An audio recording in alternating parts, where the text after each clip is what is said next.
All right. Good evening, everybody.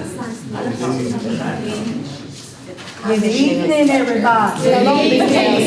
Lucy's better. Thank you so much. Thank you all for being here. For those of you who I've not met, my name is Joyce Nelson, and I'm the chair of the Alabama Democratic Conference. But tonight, we're all here nonpartisan. This group we're nonpartisan. We're here to get information. So we ask that you sit back, cooperate, as the moderator give you instructions, and let's see if we can't leave this place more informed. If you have questions, they will answer them for you. Everybody's in place. So thanks again for coming. We appreciate you. Now I turn you over to our Executive Committee Chair and our moderator, Ms. Jackie Winston. Let's give it up for her. It's sort of funny to me because I am a teacher taught at the University of North Alabama, and I'm not used to a crowd clapping for me to start. So thank you. But my name is Jackie Winston, and I do serve as chair for the executive committee for ADC. And I am one of the 3 moderators for this event. So I'm going to read for the outline, the agenda, how we're going to conduct the forum. So I appreciate your attention. The candidates will be, and I call it a holding room. And as I was typing it out, I said, that might not sound so good, a holding room. It sort of sounds like jail, right? But they are in a room, one of the conference rooms, because we wanted to give each candidate the opportunity to speak to you from their own, about themselves without looking around at the other candidates. And so they will be there, and they will be escorted here by our members from our ADC that are working as volunteers for the forum. Each candidate would have 3 minutes to address an introductory statement that the moderators would ask them. And then after that, they would have additional questions. The first question is for 3 minutes. The remaining questions they have 90 seconds to respond. Because if you all have seen the list of candidates, we have quite a few of candidates. I think I counted 31 that will be involved with the forum, we hope. The questions will be asked by our moderators, and I will have them to introduce themselves in just a few minutes. The timekeepers raise your hand. We have 2 timekeepers who will be keeping the time and will alert the candidate at the 1 minute mark when they have 1 minute left to respond. We will have questions from the audience. However, because of time, we will not be asking you questions. If you have questions, we're going to ask that you write your question on one of the index cards that's over here and place it in the appropriate box. And when the time comes after the moderators have questions, then we will select from the box 2 to 3 questions depending on the amount of time that we have available for that. And I think that's it. So I'm asking you all to, and I don't feel like I need to ask this, but I am going to state that we hope to be very efficient in our conduct and how we conduct the forum today. If you have questions, please put them on the paper because we will not be accepting questions from the audience. If you have to go out for any reason, please be respectful of other people's. It's not on? Could y'all hear me? This is my husband. It's always happening. Please be respectful of other people if you have to leave the room for any reason. Please be respectful of other people in terms of quietness and in terms of just how you walk out of the room. So, do you have any questions before we have the first candidate? So, thank you all so much for coming and being a part of this. And hopefully, we will have more people coming in as the night rolls on, right? And and we would ask them at the door to be respectful when they come in as well. So thank you again for participating in our forum. Thank you.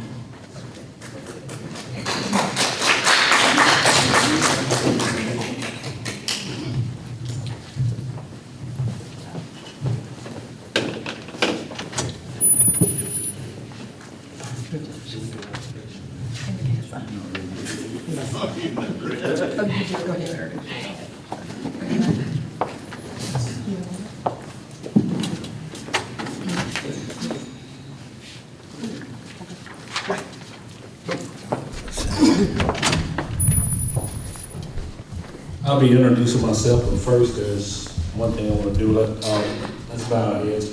Our Heavenly Father, thank you, Lord, for allowing us to assemble this evening, Lord. Thank you for the volunteers who have come forth to have the mindset of wanting to help the community, help the politicians to be able to illustrate and show the community what they have planned if they're elected to be servants.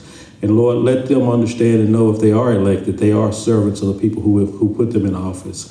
But they're not really servants to us, Lord. They're servants to you, Lord, because you lead and guide us and let the Holy Spirit dwell inside of them. But Lord, on this night, let us all work together, be on one accord, and let us make sure that we leave here with a clear understanding, and we come in the door with a clear understanding. If there's anybody who is in this building or en route to this building that is not on one accord and do not have the Holy Spirit dwelling inside of them, Lord, purge it from them, because we need no confusion, no fussing, no dissension. We need individuals coming to help the city of Florence grow so that your kingdom can grow. Thank you for your many blessings. Amen. Amen. I want to thank you. That's an oversight on my part. We have to have that. So thank you. And this time starts now.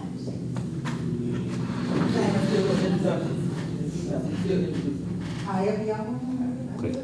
And my name is Lorenzo Zakaya, president of Tri-County NAACP, associate minister of Mount Rappahannock Baptist Church, evangelist for the Mallet Creek Association, and been a servant and worker in the city of Florence for my whole life, back to the days of, some of you guys may remember the JCs. I was a member of the JCs back when I was under 30. So that tells you how long I've been doing different things for the community. Hi, I'm Kayla Sloan. I'm the vice chair for the Lauderdale County Democratic Party. Thank you. Hello, sir. We are ready now to begin the forum. Okay. And you are one of the mayor candidates, Mr. Holt. Yes, I'm going to tell you specifically. Let me just repeat, and then I think that the instructions have been given in the room, but we're going to ask questions. We're going to ask specific questions to the candidates. We will start off, and I will ask the first question, and then we will rotate, and then you will have time, a specific amount of time to answer. For the first question, you will have 3 minutes to respond to that, because it's a pretty lengthy question. All other questions, you will have 90 seconds to respond. We have timekeepers there to our left, and they will alert you at the 1 minute, when you have 1 minute left, in order for you to wrap it up. Okay. All right. So let me ask the first question now. All right. So are you ready, sir? I'm ready. Okay. All right. The very first question is, first, I welcome you again to our forum. And at this time, would you please introduce yourself, and in that introduction, explain why you are running for the mayor of Florence. And in your introduction, we would like you to tell us about your investment in Florence. What is your investment personally or professionally in Florence? And then identify 2 specific goals you think is key, that's needed now for Florence. 2 specific goals that you have. Okay. All right. All right, good evening, everyone. I'm Steve Holt. Thank you. I live at 1919 Fairfax Drive in Florence. This is my wife, Susie. We've been married almost 44 years. We've been here 31 years. We came here from Asheville, North Carolina in 1994. We have 5 children. We have 11 grandchildren. They're scattered all over the southeastern United States. I'm a graduate. I graduated at the University of Tennessee, Knoxville with a degree in public administration, which is political science major, economics minor. I'm a graduate of the U.S. Chamber of Commerce Institute for Organization Management, the Economic Development Association from the University of Oklahoma. I'm a certified economic developer, a certified Chamber of Commerce executive.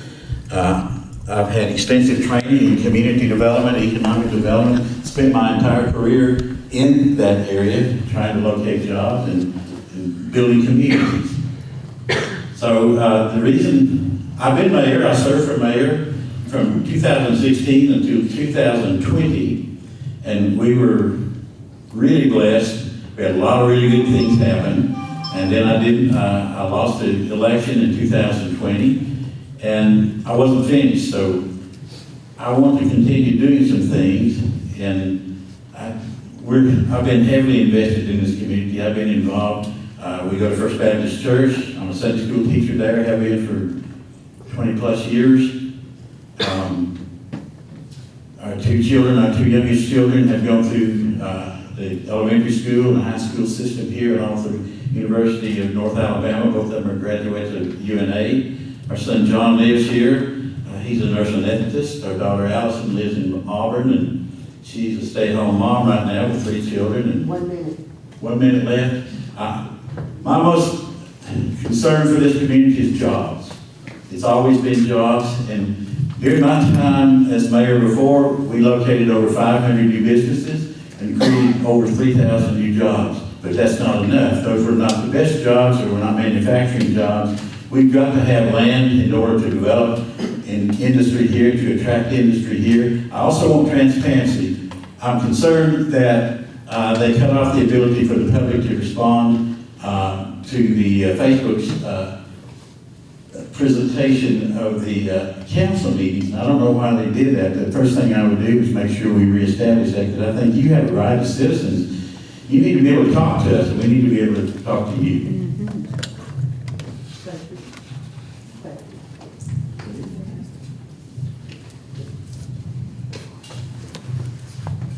We have one mic, so we're going to pass by. Hello. All right, my question is, let's see. What are the challenges Florence faces in bringing business and industry to our area? And what possible solutions would you propose to encourage business and industry development?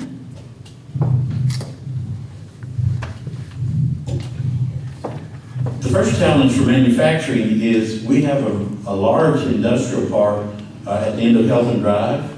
It's been there for a long time, and it may have one site left that's 10 acres or less. Manufacturing usually takes more land than that. You get a minimum of 20 acres, and we have no land. And our challenge is we can't go south because there's a great big river there. We can't go east because Killen is there. We can't go north because St. Florine is there. So we can't go northwest up Cloverdale Road. There is some area there. And then we can't go west. There's plenty of area to go west. There's property at the end of Cox Street Parkway and Savannah Highway that's, in my opinion, potentially perfect for industrial land. It's privately owned, and they have no interest in selling. So my mentor in this business told me 100 years ago, before you invite somebody to your home, the first thing you have to have is a home. So right now, we don't have a home. We don't have a place to put industry in, and it's critical that we do that. And I'm going to spend as much time as humanly possible to try to find another site that's working with the county, or if it's working with another city even, to find that land so that we can enable ourselves to grow with industrial. From the business and commercial side, we have all the cookies. There's nothing wrong with us. The challenge is we live off of the retail sales tax, and we've lost Sears, we've lost Penny's, we've lost Big Lots, we've lost Bargain Hunt, we've lost some of our major retailers just in the last year. And of course, a lot of people go to Huntsville, they go to Birmingham, they go to other places to shop, or the biggest issue for us is people shop online. And we have to get people to shop here.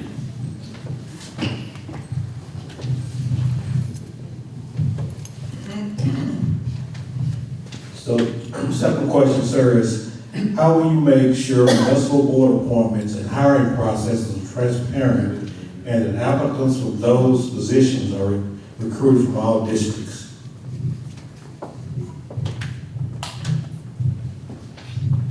The city of Florence has a very open application process for any of our municipal positions. When I was mayor previously, whenever there were applicants for a particular position, we had a panel of at least 5 of our department leaders, and sometimes there's a representative, but we interviewed all the candidates that scored above the level we needed to score. And we didn't care where they came from, what district they came from. We were very open about that. I thought it was one of the best processes I've seen, and we've been able to, while I was there, I felt like we had some really good candidates and some really good people that were selected to fill those positions. And was there a second part to that? Well, can I clarify? Yes, please. Our question, how would you make it known? You've got the board that's going to make sure they make a fair choice, but how would every person in the city of Florence and every district know that that position's open so that they can apply for that position, so they'll have an opportunity to sit before that board? Yes. That's a good question, and I'm not sure that we've done the best possible job on that. It's always advertised on our city website, always advertised. But I don't know that we've always advertised it in the news media, other things, so it's easy to do it on social media to advertise those things, and that's a good point. We probably need to do a better job of making sure, not only for the employees, but also for the board positions. We have struggled to get people to even apply for board and committee positions, and we don't need to recycle the same people all the time because we're not getting applicants. We desperately need those applicants, and that's a good question and a good point. We're going to do a better job of making sure we advertise all those things. Thank you for the question.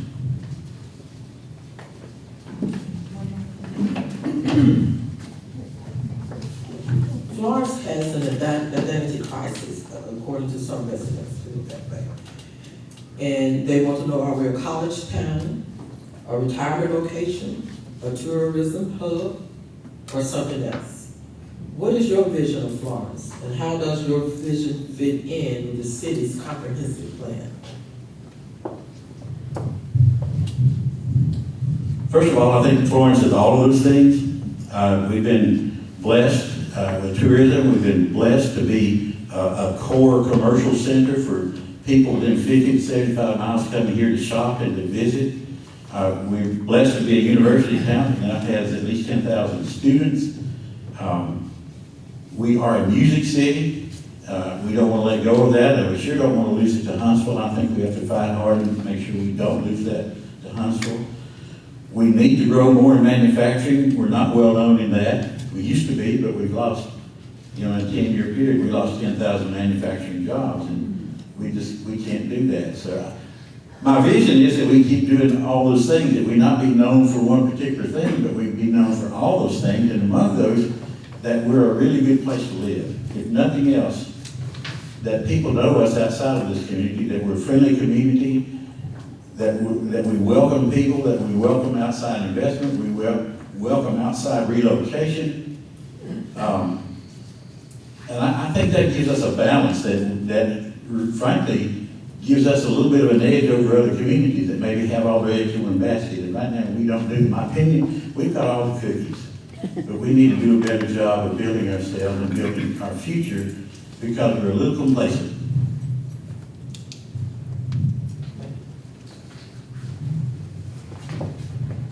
And that concludes our questions. Yeah, thank you so much. We just need to do a little adjustment. Let's move up. You're gonna let me go? We're gonna let you go. Thank you all so much. Thanks for having me. We just need to move up so people can come behind here. Come on. Audrey. There you go. Just a little adjustment here as people in. Thank you all for your patience. Ms. Nelson. Little housekeeping.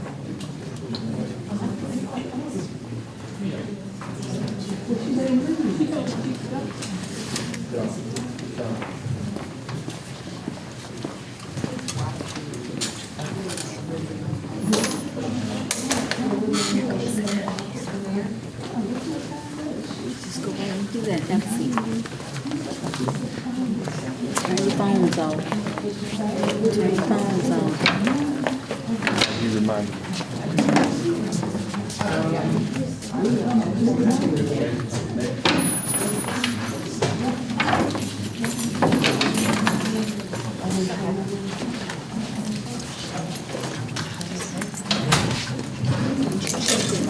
Make sure the mayor doesn't have it. Does anybody have a question for the mayor?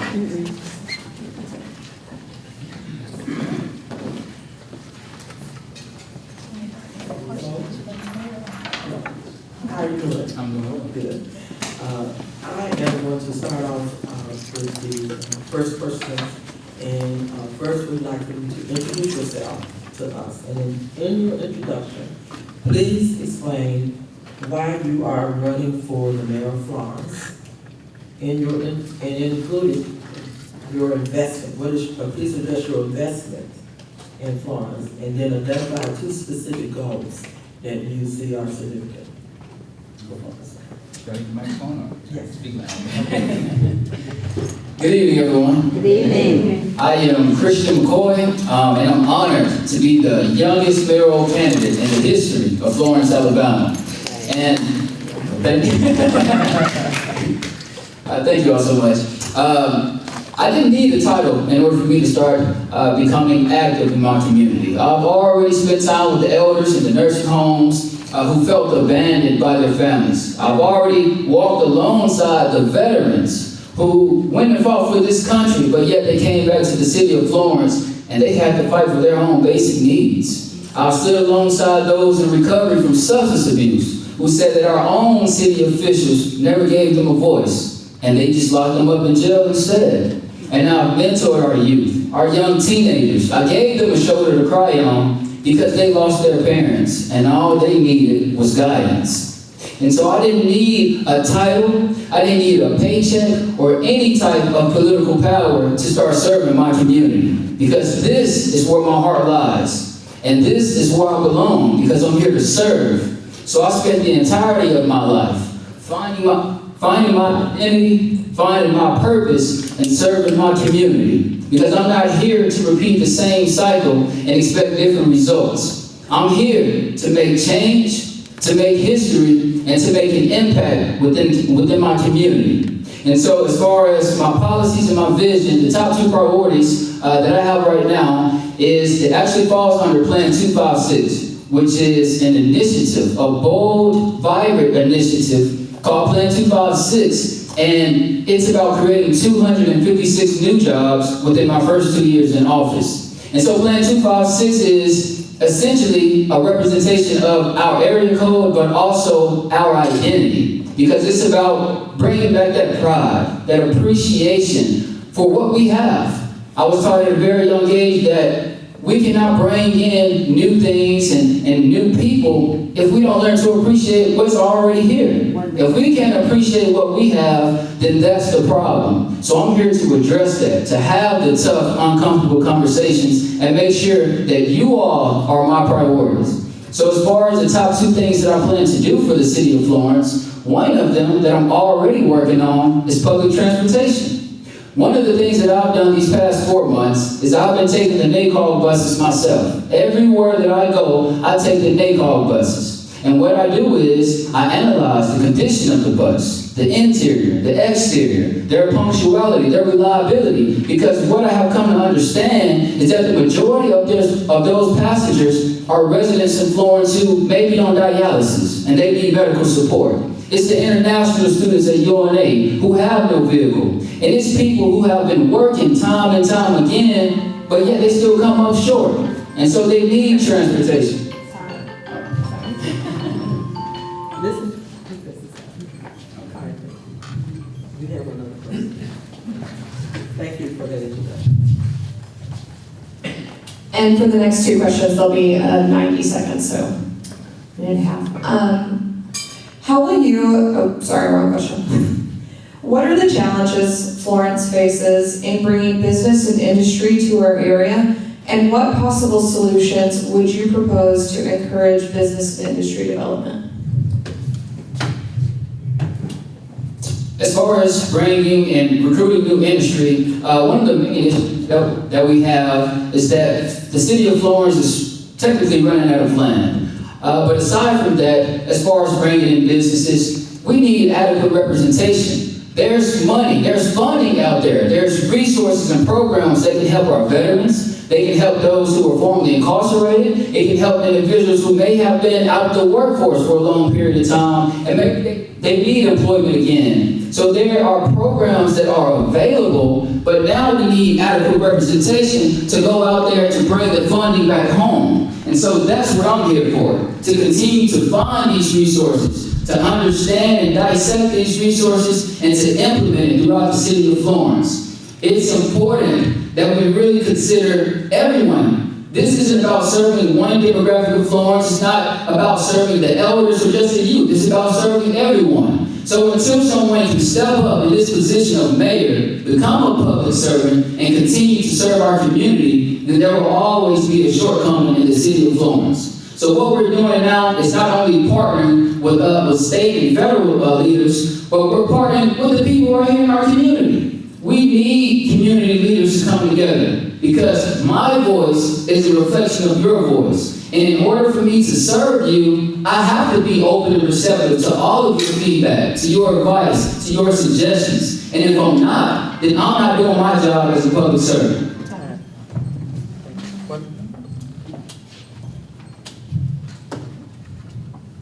Sir, how do you make sure municipal board appointments and hiring processes are transparent and the applicants for those positions are recruited from all districts? And in asking that question for clarification, how will you make sure that all citizens are aware when there are openings for those appointments and for those positions so that they can apply for them?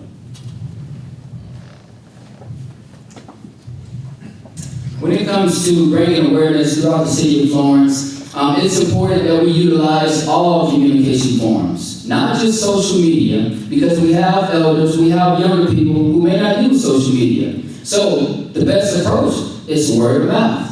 It's important as mayor, as someone in a leadership role, that I have people directly from the community, from all backgrounds, from all cultures and walks of life, to be a part of my administration so that they can check all of my blind spots. When I'm busy representing the city of Florence, I may not see everything, nor may I hear everything. So it's important that I bring in people of all ages, of all races and ethnicities to be a part of my team so that they can continue to inform me of some of the issues that the residents are facing. So in terms of being communicative and transparent, we have to really sit down, have these uncomfortable conversations, and address all the issues that we deal with on a day-to-day basis. It's important that we not only strategize and analyze the issues, but we need action. Because people in our community, they're struggling, they're suffering, and there's no more time to be sitting back and relaxing and waiting in the office and waiting for the issues to come to us. How about we have a leader, a representative, a public servant who goes out into the community first, so you don't have to come to us? Because that's what I'm here to do. I'm here to roll up my sleeves, let you sit back and relax, and let me get to work for you, because that's my job. So it's going to be accountability and transparency all across the board.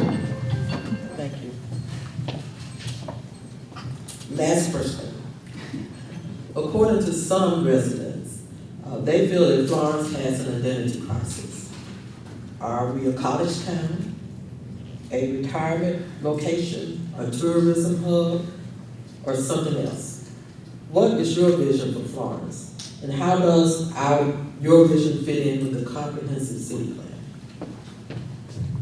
I'm glad you asked that question. I've been hearing this controversial question for quite some time. Are we a college town or is this a retirement community? And the truth is, it's a blend of both. The city of Florence is at a very pivotal point where we have such inclusion, but so many people are being left behind and their voices are being neglected. So we don't have to just be a college town because UNA is here, and we don't have to just be a retirement community. This can be a balance of both. That's the best approach, and the best thing that I've learned throughout the entirety of my life is finding balance within everything that you do. So I can honor my elders, but I can also honor the youth. and we can come together. This isn't about creating more of a gap between our community. This is about connection. This is about bringing everyone together as a community, because that is what the city of Florence needs to signify. It's unity, it's communion, it's everyone coming together and addressing their concerns and laying it all on the table. Because there is no more sugarcoating it, there is no more making deals and keeping secrets behind closed doors. This is about everyone having a voice and all the decisions that we make throughout the city of Florence. So if you as a taxpayer are not seeing the ways that your taxpayer money is being utilized, then that's a problem. So transparency, accountability, and inclusion all ties into my administration and also my vision for Florence. This includes every single person in this room, and I can guarantee you I will always be accessible. Now the sun is blinding me, so, but I know you're still there. So we thank you for coming, but this ends our course. Thank you.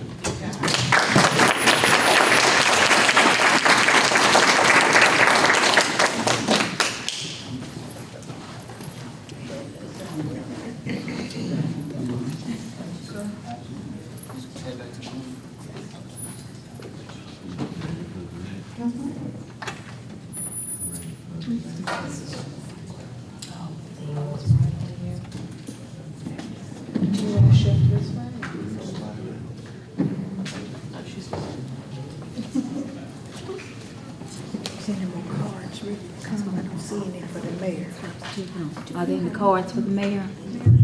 Questions for the mayor? Thank you.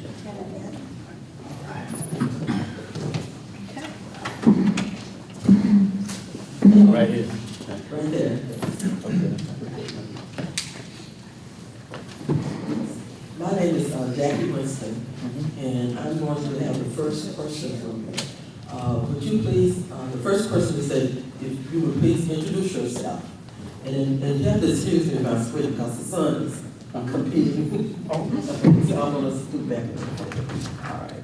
So if you please introduce yourself and explain why you are running for the mayor of Florence. And in your introduction, we would like for you to address your investment in Florence and identify 2 specific goals that you have.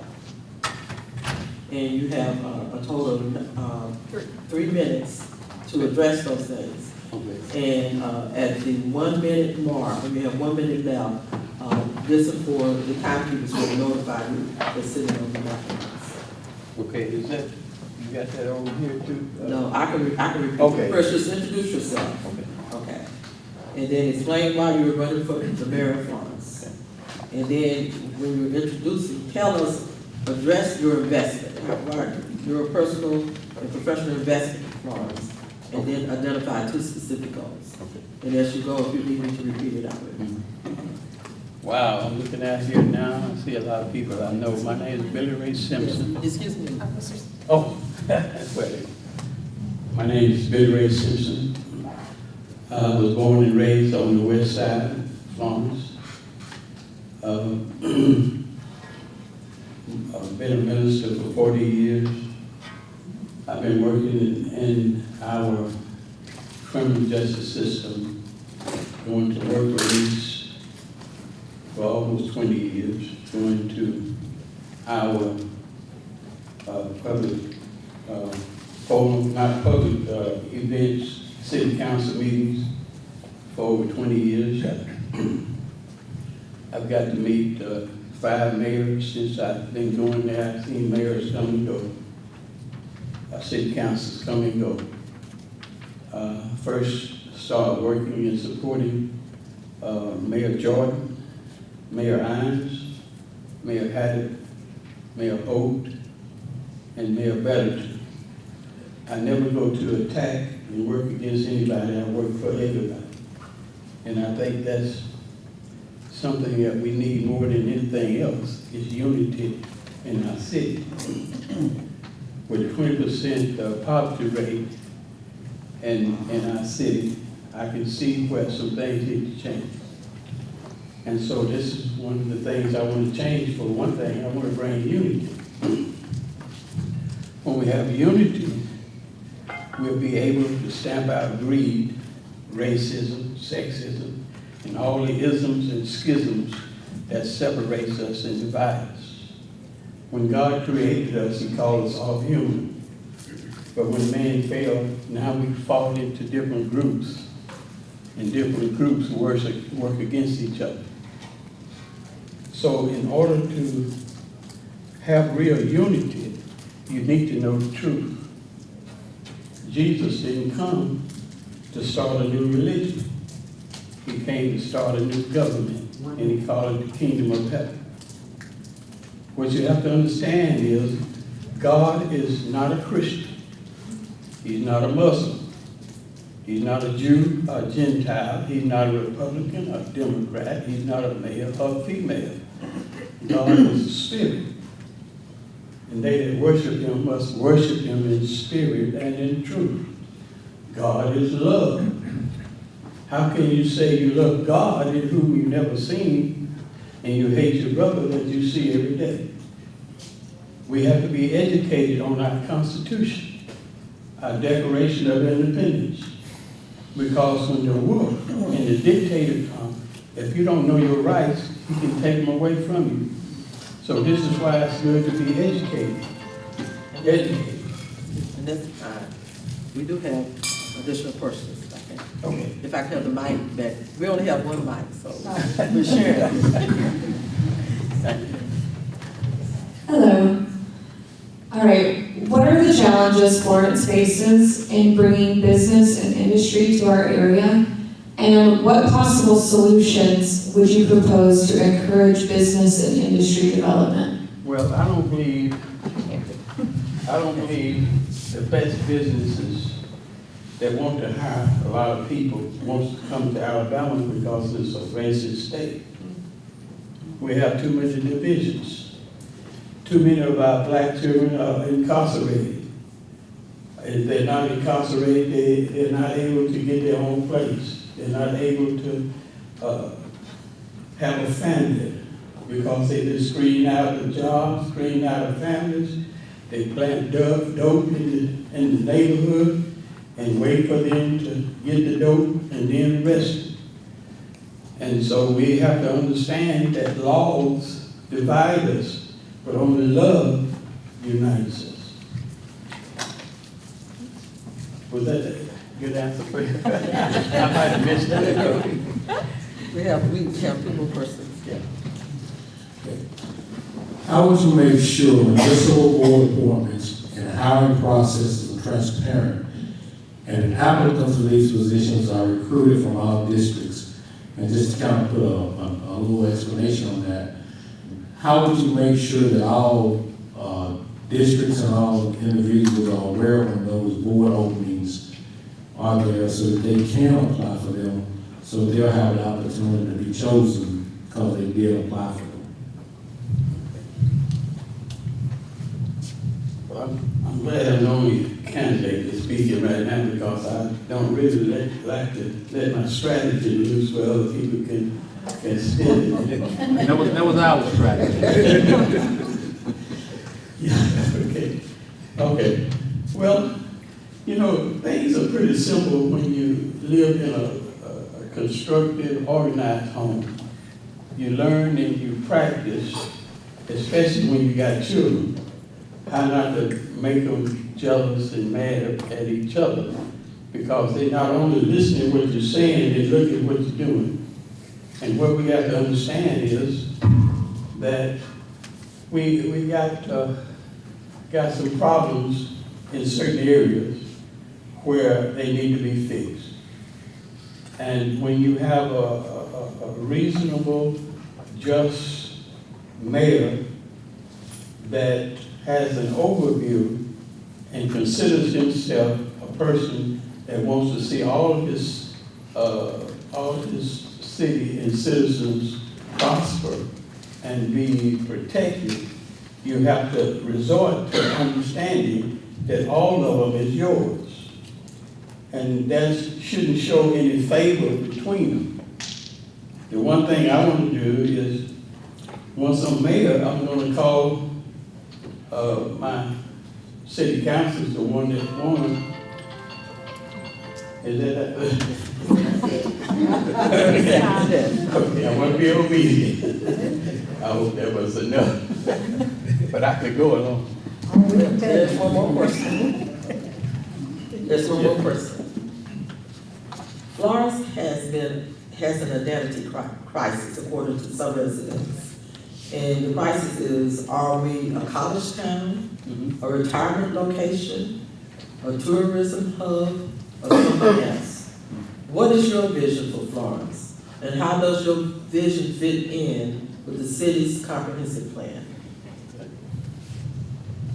Well, again, I'm not running against anybody.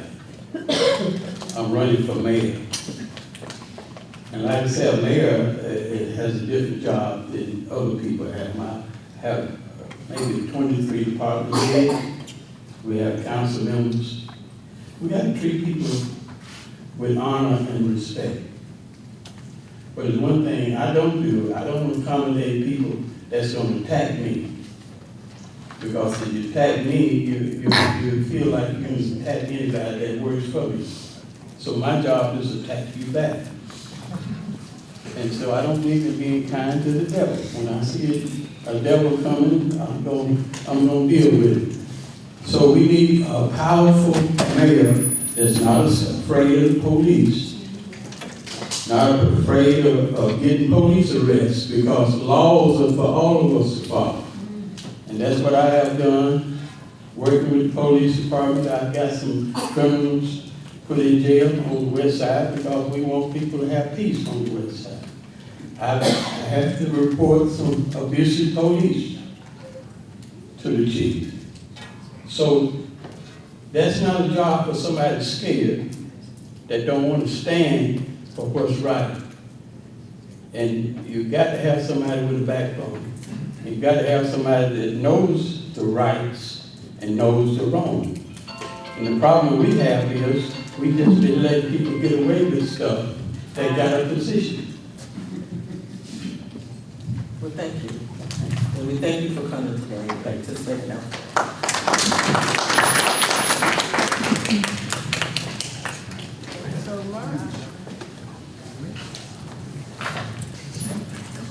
Hello, how is it? Still no questions for the mayors? Nobody have a question written down? Someone's got one. Hello.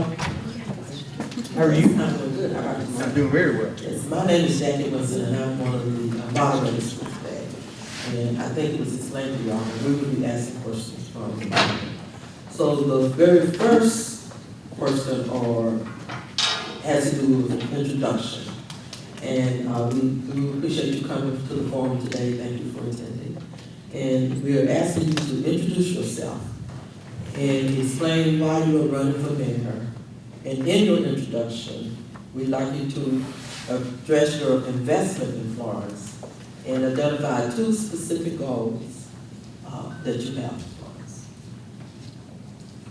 All right, all that in my introduction. I'm gonna do my best. Yes, you have 3 minutes to do it, and at the 1 minute left mark, you can notice from the timekeepers. Good.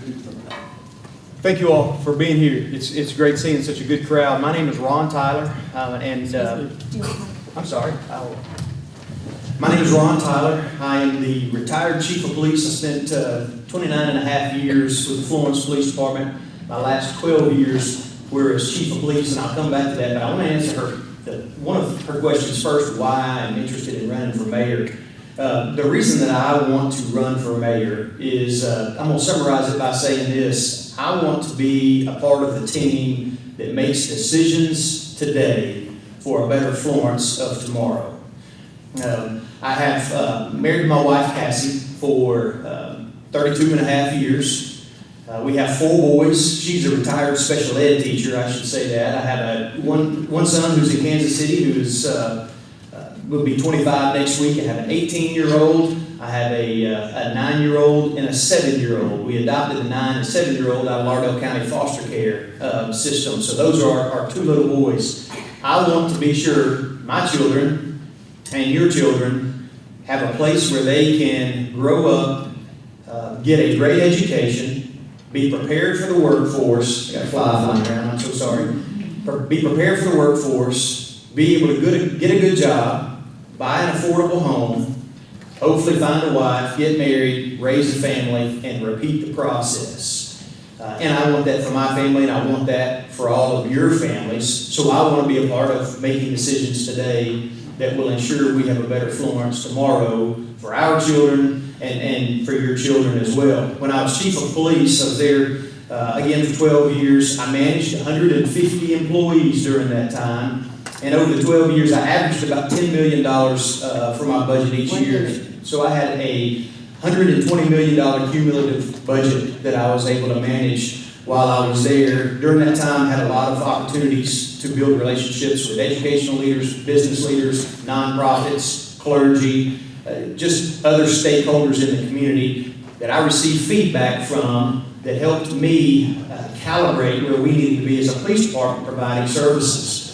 My family moved here in, my mother was a Kennedy. She moved to our original families, the Kennedy Douglas Center, the same Kennedy Karsner houses on Pine Street, the Kennedy Long Rifle from Green Hill. They moved here in 1824, so my family's been invested in Lauderdale County for over 200 years now. I think you mentioned the two goals. I would say this: I want to increase educational opportunities for our kids. I want to prepare them for the workforce. I want to be able to make sure that they have affordable housing options. Is that the time to do it? I'll stop there. Yes, ma'am. We only have one mic, so we swap. Gotcha. I don't hear very well, so I may strain maybe. I realized when you introduced yourself, we had not been doing that, so hi, I'm Keila Sloan. My question is, what are the challenges Florence faces in bringing business and industry to our area, and what possible solutions would you propose to encourage business and industry development? Thank you, Kayla. I think we've met in the past. So you're going to hear a lot of people talk about we need to bring jobs to the area, and that's great. I don't want to bring jobs. I want to bring careers. I want someone to be able to go into a workforce and have a career so they can raise a family, buy a home, and be here and raise a family. There's a difference between us bringing jobs in and offering opportunities for a career here. Now, I'll tell you this, we have not prepared ourselves for industry to come in. We're not ready for that. You're going to hear lots of people talk about need for infrastructure and so forth. If a Mazda Toyota that landed in Huntsville looked at Florence and Lauderdale County and said, we want to come over there, we don't have physical space ready for them, we don't have electricity capacity ready for them, we don't have water and sewer capacity ready for them, we're not prepared. It's like the old movie Field of Dreams, where if you build it, they will come. We've not built it out. If I was to describe recruiting industry as a competition, or I'll say this, I'm going to use the illustration of speed dating. You have just moments to capture the attention of someone who wants to invest in your community. If we had ourselves prepared, dressed up like we're on a speed date, we're meeting people, we were dressed up, we were prepared, had our hair fixed, had our makeup on, women obviously. You had everybody who was ready to go for that speed. Prepared yourself for that moment. That's important. We look like we just rolled out of the bed, hadn't brushed our teeth, and hadn't fixed our hair. We're not prepared for any industry to come in. We have to take advantage of getting ready for the industry.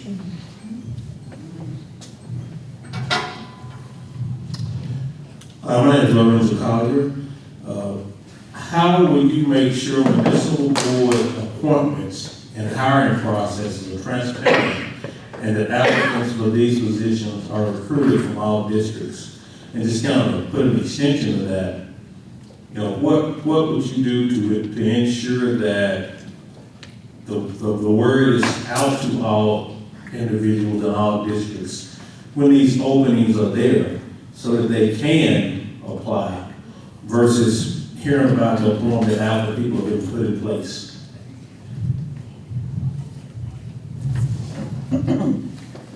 Very good question. It's a question of equity in the hiring process and the appointments to boards. And part of that is getting the word out. It can't just be a website or a bulletin board or necessarily just internet service. We have to reach out, be deliberate, In lots of communities, it's working with churches, it's working with schools or colleges, or going into communities and finding the stakeholders who are there, who are interacting with us, and asking them to send names and recruit for us. At the police department, when we were recruiting, it became very difficult towards the end because we all know the last few years have been difficult in law enforcement, and there was a lot of people who just said, I'm not interested, don't want to go. When I applied for the job, there was 250 people who tested. Now we're lucky if we have 15 that show up for that.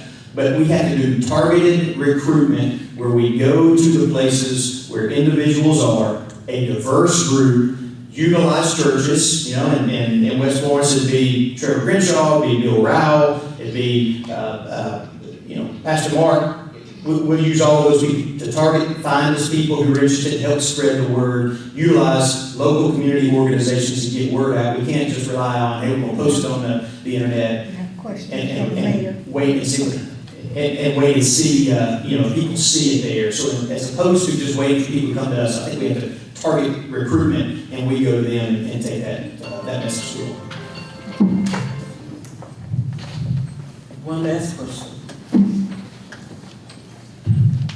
Florence has an identity crisis, according to some residents. Crises are we a college town, a retirement location, a tourism hub, or something else? What is your vision for Florence, and how does your vision fit in with the city's comprehensive plan? Well, to your last point, I don't think the city has a very good comprehensive plan. I met with, there's so much I want to say about that. We have to be careful. Obviously, UNA is going to be part of our future success. They're going to help educate, as will Northwest Shoals. They're going to educate the workforce that we want for those careers that I want to bring in. We want high-paying jobs, absolutely. Who's going to educate the workforce for that? They're not going to just pay high-paying jobs for someone who does not have the skill set or the education. So we need UNA to be a part of that. UNA is obviously growing. As they grow and expand, we want to be careful to protect legacy homeowners and make sure that they don't encroach and run everybody else out. I think our vision for Florence is that we are working on behalf of the generation to come so that we can keep them here, make them successful. So a lot of you all are at the place where you kind of got your career, you've done what you're going to do. What's the next generation going to do? How are we preparing them to make this home? I'm glad we don't want to take an individualized retirement approach or college town approach. We want it all. We want families, from young people to the elderly, to be here to call Florence home, and we have opportunities from when you're very young all the way up until you are older, and you can be here, you can make this home, you can be here with the rest of your family engaged with them, and there's opportunities for everybody at each and every level is what we would like to see here in Florence. That timing was just about right. Is that it? Is there one more? From the audience. Will your decision, if elected, be for all the people or just the wealthy? That's very good. And tell us how you plan to do that. Good. So I had lunch with Ms. Simmons one day, and we sat down with her for lunch, and she said, all right, Mr. Tyler, you tell me if you become mayor, what's your plan for District 1? And I looked at her funny, and I said, I don't understand. She said, well, you become mayor, what's your plan for District 1? And I said, Ms. Simmons, I'm not so presumptuous to assume that I know what's more important for District 1 than you do. You're the district rep. You hear their concerns and their needs. I said, I'm sitting down with you at lunch. This is for everybody. I said, I want to hear from you what your needs and concerns are. We as a city, me as a mayor, will be about hearing those concerns from each district, that we come up with the comprehensive plan that you mentioned, a prioritized plan of these are the needs in District 1 or other districts that are most important to our citizens. And we develop a priority list as a mayor and council working together, and we are laser focused over the next 4 years, working down through that list. Each district is included, they have their priorities, the council's working together, the mayor's bringing the forces of city government to bear to help each council member meet the needs of their own district. So we do that. So I want to hear what her needs are. there's 40-something thousand people in Florence, only 6 get a vote. So she represents you all. So I want to hear from her what those needs are, and we're going to work down through that priority list through the next 4 years. The other question? Should the city taxpayer give money to UNA? And if so, how much? Yes, so again, I'm going to go back in my answer. The question of how much will be up to the council. You know, the mayor doesn't get a vote. So we have 42,000 people in the city of Florence. A lot of people don't know this. The mayor doesn't get a vote. Only the 6 council members do. So we would have to work with them on that. The reason that I support UNA and even Northwest Shoals is because I want to bring in careers, not jobs.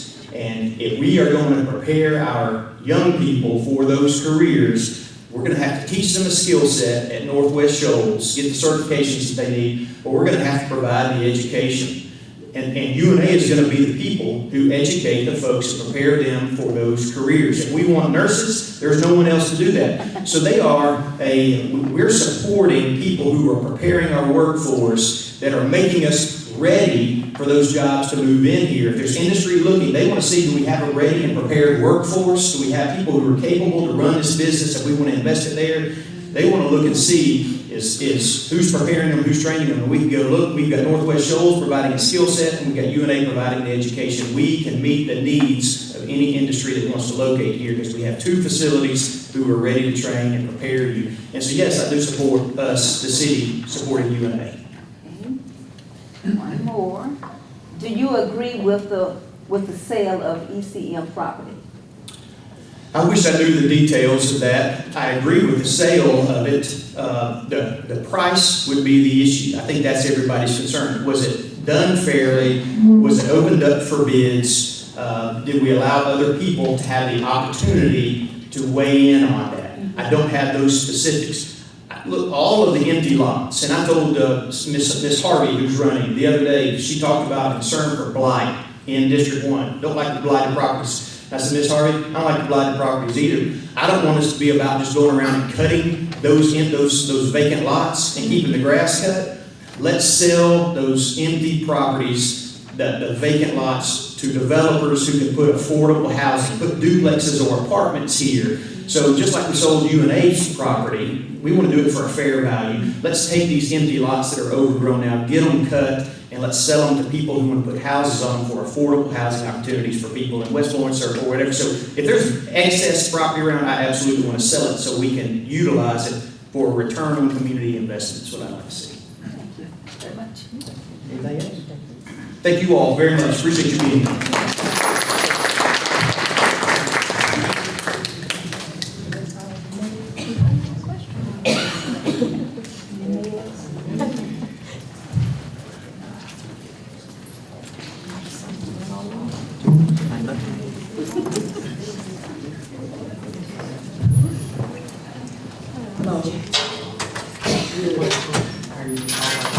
We're passing it. Oh, okay. So we're now, that concludes our gather the mayor candidates that are here, because we are going in order. So now we're beginning with the council membership, the council who is running for district council. And so back again. And so we have some questions. My name is Jackie Winston, and I'm one of the 3 moderators that will be asking you questions. And I'm going to begin with the first question, and it is an introduction question. And I'm asking you to please introduce yourself and explain why you are running for the city council and identify the district you're running from. And in your introduction, we would like you to address your investment in the city and in your district especially, and identify 2 specific goals that you have for the district in the city as well.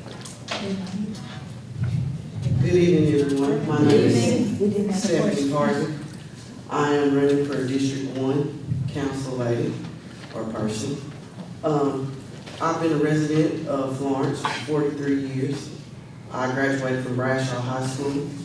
I also attended Shelton State on a basketball scholarship, and I finished up my college education at Virginia College with a bachelor's degree in criminal justice. The reason why I'm running, I someone of you. I live here in this district, and I've seen the challenges that we have. We have abandoned properties, we have roads, we have drainage issues that needs to be done. We also have improvements on our safety that we need to fix. We also need to rejuvenate and bring businesses back to our community. One thing that I'm invested in is cleaning up District 1 from the north to the east side. By doing that, I'm going to use and advocate for Section 3. And Section 3 helps with rebuilding buildings, getting job training here, also able to fix up storefronts, as well as other grants that I will be advocating for, because the grants, we need them here to clean up our area. My two main goals is to clean up this area and to bring businesses back. Once we can clean up the area, we can bring vital businesses back here, because businesses we need, like essential needs, like pharmacies, grocery stores, things that the elderly and the youth need in the community. One of the most important things is by bringing jobs back, we can create job training for the youth, and also it gives you a chance to be able to shop in your own community, whether you have to go way out to North Florence or whatever. It gives you pride to be able to shop right here. 1 minute. We also we need to improve on the safety here as far as installing neighborhood watch. And then we need to have training for our children to let the children know that the police is not our enemy. We want y'all to be aware that it is a community bill that is coming out. And our children need to know how to be able to address the police, know their rights, and be able to comply with the police. I don't want to see any kind of Trayvon Martins or anything like that to happen in our community. We have 3 more questions for you. Hi, I'm Kayla Sloan. For these next 2 questions, you'll have 90 seconds. Understanding you are working for your district first, how will you work with your fellow counselors to prioritize investments and needs that may be in other districts?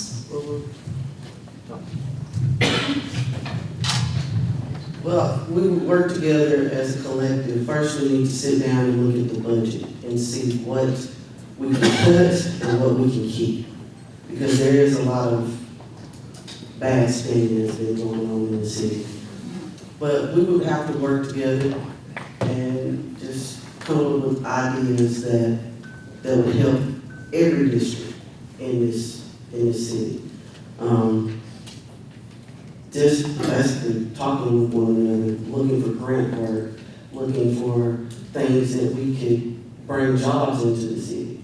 Like as far as like what Mr. Griffin was talking about last night, getting into the Alabama, I can't think of the name of it, but it's to bring in jobs for the city of Florence, because it's really needed. A lot of us, I know I was one of the people who were driving out of the city just to get work. And we don't have any jobs around here, not any manufacturing jobs that would help us. So just being transparent with all of the council people and just working with them on how to get jobs here. But basically just breaking down that budget and seeing what we can cut and what can we keep. Sorry, there's 1 more question for you. Hi, my name is Lawrence Collier. What would you like to add to or invest in, be it business development, beautification projects, public works, or something else for your district?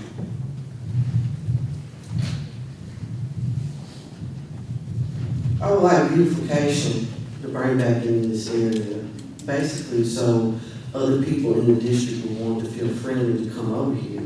A lot of people are afraid to come to the north and to the west side. They feel like it's because of the stereotypes. By beautifying this area, it'll make people want to come in and invest into the community as far as buying, setting up businesses and other things, setting up programs for the kids, but getting the area to be beautiful so people can come back and invest into the community for businesses and stuff that we need. Thank you. Are there any questions from the? I have one from the floor.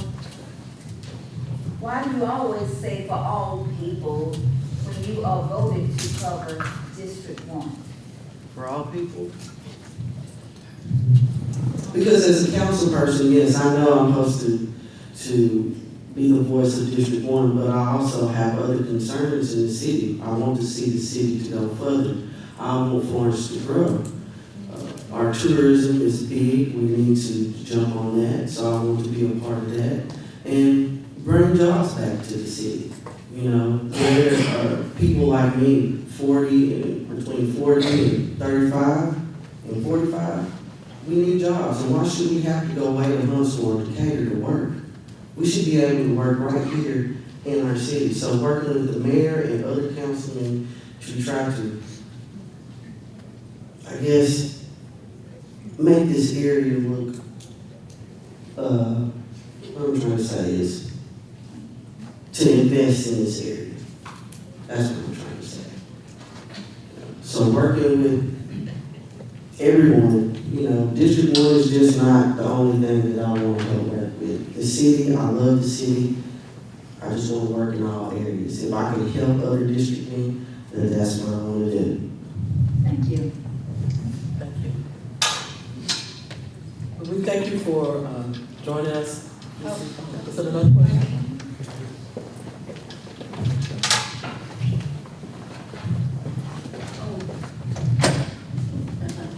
Will opening up Mobile Street again be a priority? Yes, it is a priority because it will benefit both District 2 and District 1. It will bring traffic in here, and also people who come from that area in Tennessee has never seen this side of Florence. They might want to come and invest if they ride through. And it's also, it'll help out people in the county. We do have a grocery store that is getting reprocessed, rebuilt over here. So, I mean, that would help because a lot of people that's in the county, and I'm just thinking about the county people, not just us, will be able to come and use our shopping centers, our grocery stores, our drug stores, things that the county can't get to. So that's helping, not including helping us. So it's a good thing. It's a good thing for both districts, District 1 and District 2. One more question, I just got this one. Why was a room at Handy Center named after Frost instead of Mrs. Reynolds or any others that invested time in District 1? Now, I wouldn't know that question, and I'm not going to answer that because I don't know. I didn't have anything to do with that. That you would have to ask the city council person on that one. That's not my jurisdiction. I didn't have anything to do with that. So.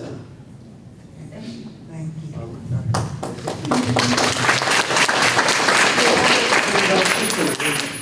That's fine. My mother and aunt. It's fine. Come right on.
Ms. Sloan just told you we are sharing the mic and have to switch. Oh, okay. So we thank you for coming today, and we have what's going to total to be 3 persons for you. The first person is an introduction person, and we're asking you to introduce yourself, and in your introduction, tell us or explain why you were running for your district, council district. And then also, we'd like you to address your investment in the district as well as in the city, and identify 2 specific goals that you have for your district in the city. I mean, is it up here? Yeah, no. If you, do I need to repeat them now, or you going to repeat them as you go? We can pretty much look at those. And explain why you're running for the district, for the city council. Good evening to everybody. My name is Catherine Simmons, and I am a native of Florence. I've been here all my life. And I am a member of Galilee Missionary Baptist Church. I have 1 daughter, Alexis, and I am very involved in the community. I have worked with several nonprofit organizations, and I work at the University of North Alabama. I serve on several boards and several committees within the city right now. And so I have a heart for people, I love people, and I just want to bring a change and make a difference and finish the work that I have already started within the community. And would you identify 2 goals that you have? Identify 2 goals that you have. Okay. As councilman. Okay. 2 goals. I've started several projects already, and one of the major goals is the West College Street Bridge, that I think that it needs to be reopened, and also it certainly will revitalize the community. And I also want to make sure that the community is revitalized, it reaches all of its potential, as well as all of the community, the citizens reach its potential, and just want to make a difference and bring it up to par, and also with some economic development that I think should come over here and just be the change that I know that we can be. Hello, I'm Keila Salam. My question is, understanding you are working for your district first, how will you work with your fellow councilors to prioritize investments and needs in Florence's other districts?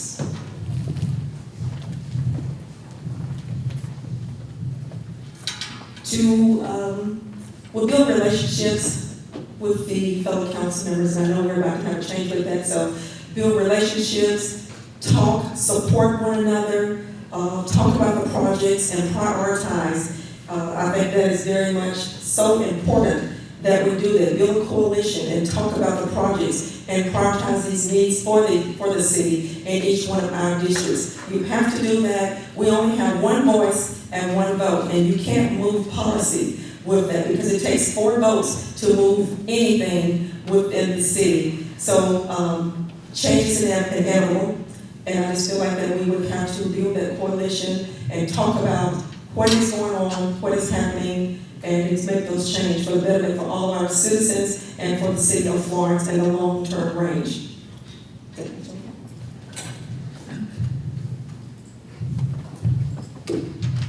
Good evening, ma'am. My name is Lorenzo Collier, and my question would be, what would you like to add to or invest in, be it business development, beautification projects, public works, or something else for your district?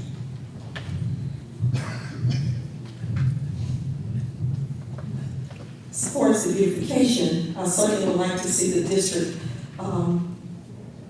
all of the blight removed, that it come up to part of the beautiful community that it can be, because I do believe that once your community is clean, is safe, it certainly will be a quality of life for everybody.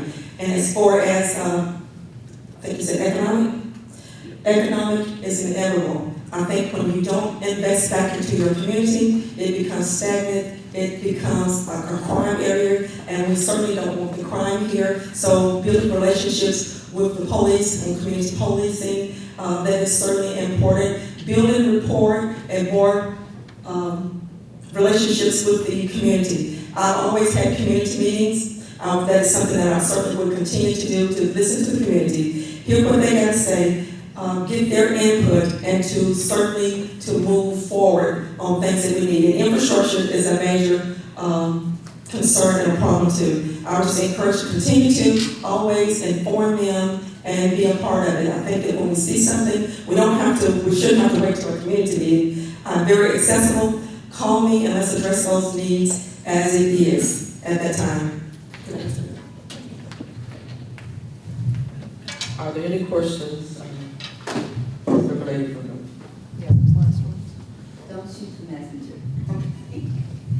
Why should the people re-elect you for another term? And how important is this district to you and why? I would like to be re-elected for another term is to complete the work that I have started. We've got some projects in the pipeline, and there are some projects and some things that the community, when I have community meetings, I always take notes, and some things that they have said that they wanted, being this Handy Recreation Center was one of them that we was able to get completed. I want to make a difference. I want everybody to reach their potential, and I want to see the district flourish, and I want to see the district flow, because I know that we can be. I remember as a little girl growing up how the district was, and it can come back to that as well. Did I answer all your questions? No. I know. Okay, what was that one?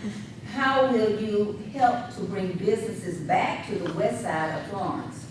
And how would you do this? I would continue, I would work with the mayor, and also I would work with the Florence Housing Authority. There's a program called Section 3, and they also, it's also from HUD. And that's one thing that they do is it's designed for the low income. That's one thing that they do is try to bring jobs and training and all of that to the district. So I would certainly work with them. I do already have a relationship with them. Right now, they're doing a project out there at Sweetwater. And so that they've got building those apartments, and they've got employees out there. So that's some projects that we're looking to try to institute and bring over here, mentoring and job training, things of that nature. How can you separate your job at UNA interests with the interests of District 1? I have already separated that. I've been an employee with UNA, and typically when it's come down to projects involving UNA, I normally abstain from those projects, from those goals. There are buildings here on the west side that have been empty for over 20 years. Why have the owners not used these buildings to assist the citizens in District 1? Why haven't the owners utilized them? I can't answer why the owners have utilized them. However, there was a process in regards to old structures and dilapidated business buildings. There is a process with that when there's a dilapidated building or a house or anything, you have to send letters out to them. That process with the government, it is extremely long and contingent. However, in the upcoming budget year, they do reach out to them and try to get them to do that. It's very hard to do that, but there's going to be money that we have set aside to put in the budget to try to move it back further along that process with that. We do encourage them to take care of their properties. They have been there a long time. I've been plugging and pushing for that for a long time, and hopefully we'll get something done. We got money in the budget, an upcoming budget. That's something that has been asked to do, and to get some of them, and also to hire another enforcement so we can get these properties taken care of and encourage others. That's another thing that you said, working with HUD, working with Florence Housing Authority to do that. Why are there no lockers at this center for the children and a place for them to wash the chlorine off their bodies when they come out of the pool? We did have the lockers, and we just removed all of those with the renovations on that other side. Why there's none right now, that I cannot answer on that part, and I do apologize that I can't answer that. But that is something that we can look into, is perhaps putting a sprinkler system out there to make sure that that is taken care of. But the lockers, that was the other part of the renovation of the center that was removed to put that little wing on there. I love this building. Thank you. That's inside. Anyway, Why was a room at Handy Center named after Frost instead of Mrs. Reynolds or any others that vested time in District 1? When I came onto the council, that room was already named. However, I think I was told that maybe something about basketball, or what I recall, but however, I've had many of the citizens reach out to me in regards to perhaps renaming the room, and that is something that's certainly going to be working on to see what is the process and how can we get that name wrong. Not only that room, there's been several requests of name and renaming some rooms. Why are we allowing so much wasteful spending? And why are we not enforcing ordinances? The wasteful spending, I'm not sure what you identify as wasteful spending. However, I don't always haven't always felt that the money was expended right throughout the various districts. However, and as far as, what was your other part of that question? Why are we not enforcing ordinances? Enforcing ordinances, that comes with the building code. Again, the city council, no employees work for the council. So what we do is when a property is brought to our attention or we see one we identify, we take that property, that address, and we turn that into the building code inspector. They come out and check it. At that point is when they send those letters out. At that point, it's out of the council's hand. It becomes a situation where the mayor needs to really get involved in that point to enforce those code ordinances. But hopefully that's going to change. We do have in the budget to hire more people. We did the persons from the floor. I said those are persons from the floor. Okay. Thank you. Thank you. Thank you for.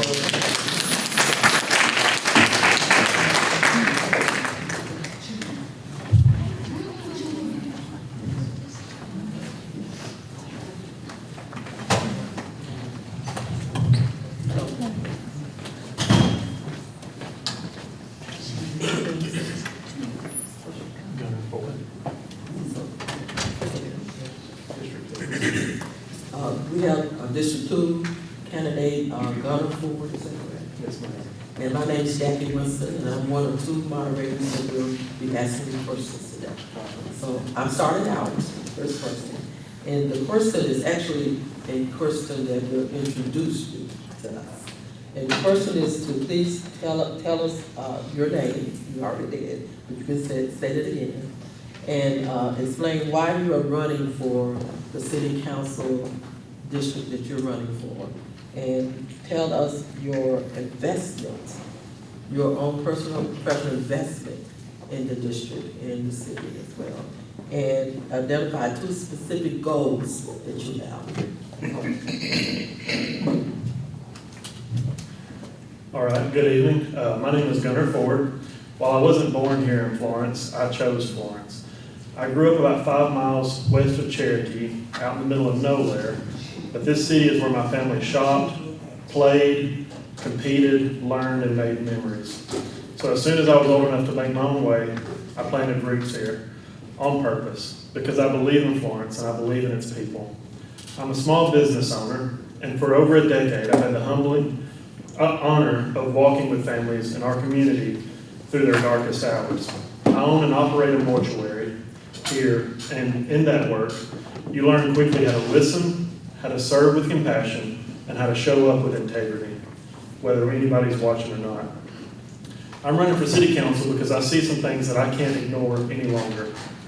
A serious lack of transparency, poor stewardship of taxpayer dollars, too much energy going into vanity projects, while our roads, our neighborhoods, basic infrastructure get put on the back burner. Decisions that benefit a few rather than the many. I also believe that we're not doing nearly enough to aggressively bring new industry and jobs, the kind that fit who we are as a city, and give the young people a reason to stay and build a future. My campaign stands on service, integrity, and transparency, not just buzzwords, but principles that I live by and ones that I plan to bring to City Hall.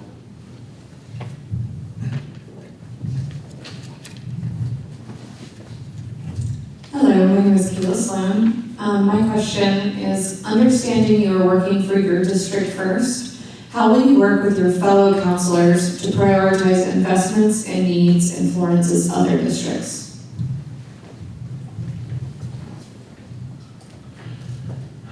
Well, first off, we're not always going to agree. The council members won't agree. But at the end of the day, we're elected to serve a specific district, but we serve all the districts. So, like I said, we may not agree, but we have to know what's going on in the other districts. So in District 2, District 1 has made it to District 2 like a twin. And it would be my responsibility to know what's going on here. And fortunately, through my work, I get to spend a lot of time here working with families here that are going through difficult times and that are looking for a connection. So the way that I will work with my fellow council members is by doing what I do now, and that's sitting with families and talking with the people of the community and seeing how I can help them, benefit them, and make their lives better in everyday life and what's affecting them on a day-to-day basis.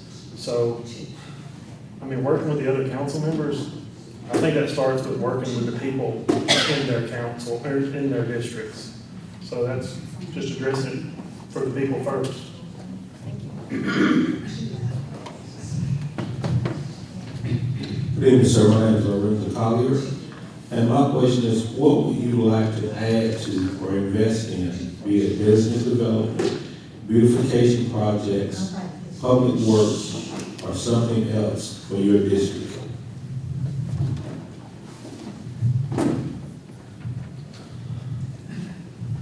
Well, as y'all know, or you probably know, and if you don't, I'm going to let you know, Parks and Rec has a massive budget. We put a lot of money into beautification, into vanity projects that look great in pictures, but at the end of the day, doesn't necessarily serve the immediate direct needs of our people. One of the major issues we have here is a lack of industry and a lack of training.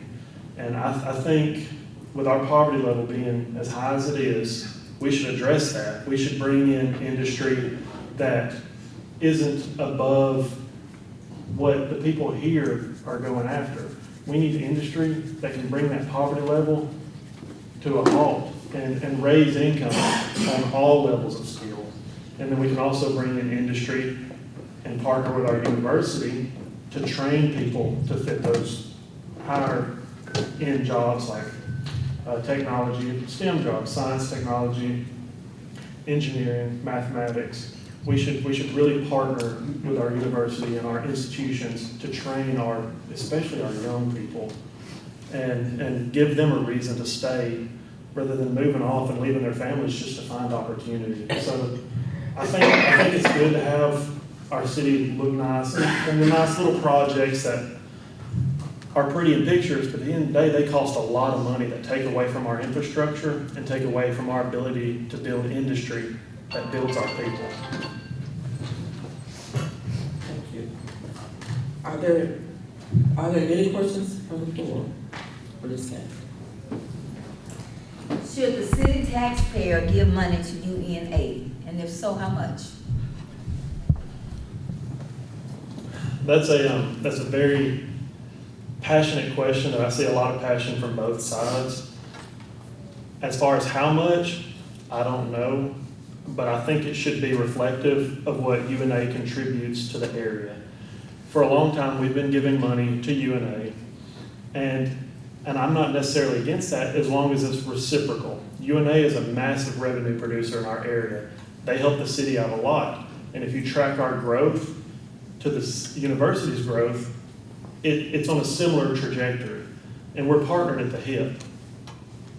It's got pros, it's got cons, but I think the city and the university should deeply support one another, and like I said, in a symbiotic way to where no one's getting shorted. I think the university should contribute to the city in a way that our people can see a direct reflection of how their tax dollars are being spent and their return on investment into the college.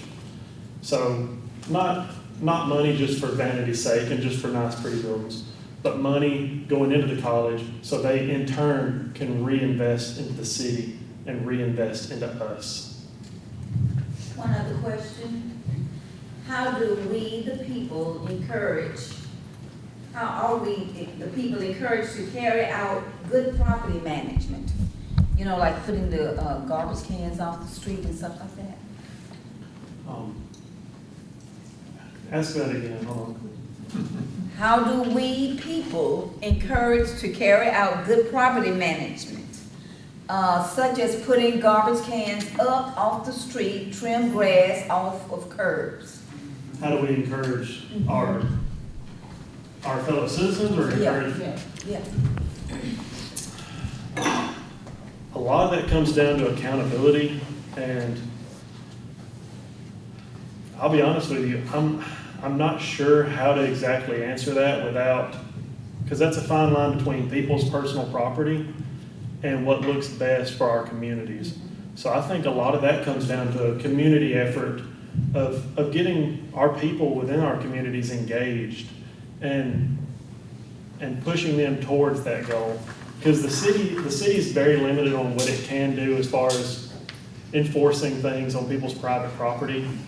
Whereas honestly, as someone who tries to be involved with my neighbors and the citizens around me, I think we as a community can push our community around us towards that direction better than the city can. But like I said, that's a difficult question to answer because it's a fine line between pushing the community in a positive direction from the government and then being an overbearing government that's forcing the community into a direction. So I think a lot of it's just community engagement. Thank you. Of course.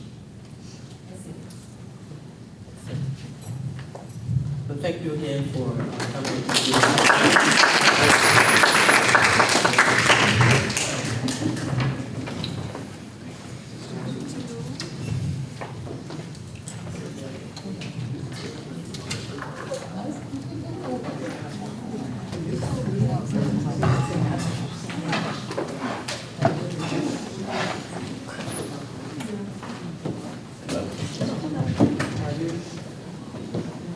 please say your name. Well, I'll use it real quick. Just tell me. I'm Jack. Okay. Yes. So we appreciate you, Mr. Patrick Jackie Higgins, for being present today. My name is Jackie Winston, and I'm one of the three moderators that will be asking the questions today. At the end of our question, there will be the audience have the opportunity to ask a couple or three questions. So we will get to that soon. So the very first question is for you to introduce yourself, and in introducing yourself, please explain why you are running for the district you're running for, and then tell us if you would address your investment in the city and in the district, and briefly give us 2 goals that you have. Okay. So I'm Jackie Hendricks. I'm a native of Florence. I met my wife at UNA. I'm a graduate of Business College at UNA. We've lived in District 2 for 25 years. Also a small business owner. I own a company in town called Party Pros USA. I have 35 employees.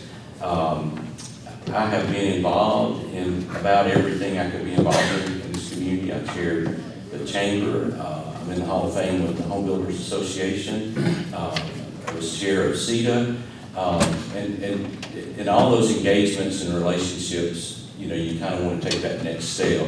And I was just ready to have a position at the city council so I could actually vote on things as opposed to only being able to influence things. As far as the 2 goals that I have, 2 of my highest priorities are paving.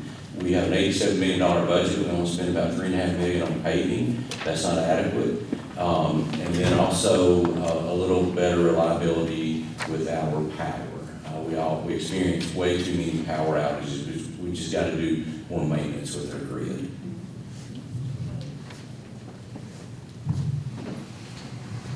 Hello, Kate Sloan. My question for you.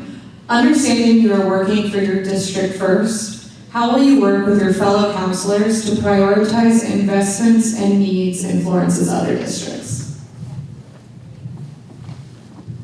Okay, so once we set our general fund budget, we start talking about our capital funds budget, capital projects. One of my goals is partnering with District 1, because District 2 and District 1, we share so many borders, but the number one thing that we need to do together is to reopen Mobile Street up from Pine to Cedar, because I want on my side to extend Mobile Plaza on down in front of Jack's and Lava Room, so that we've got a larger Mobile Plaza, and then opening Mobile Street up to get the traffic. And we need to start doing that now, because once the bridge opens, we don't want to start thinking about how we're going to redevelop West Florence. You know, when I was a child, and most of you probably remember, we had Connie Mart, we had salons, we had barber shops, and everything died on the vine because of traffic, lack of traffic. And we've got to, the two things that we've got to create for that redevelopment is traffic and cash flow. And I won't have time in 2 minutes to explain my cash flow answer, but certainly want to work with those things with whomever may be the District 1 representative.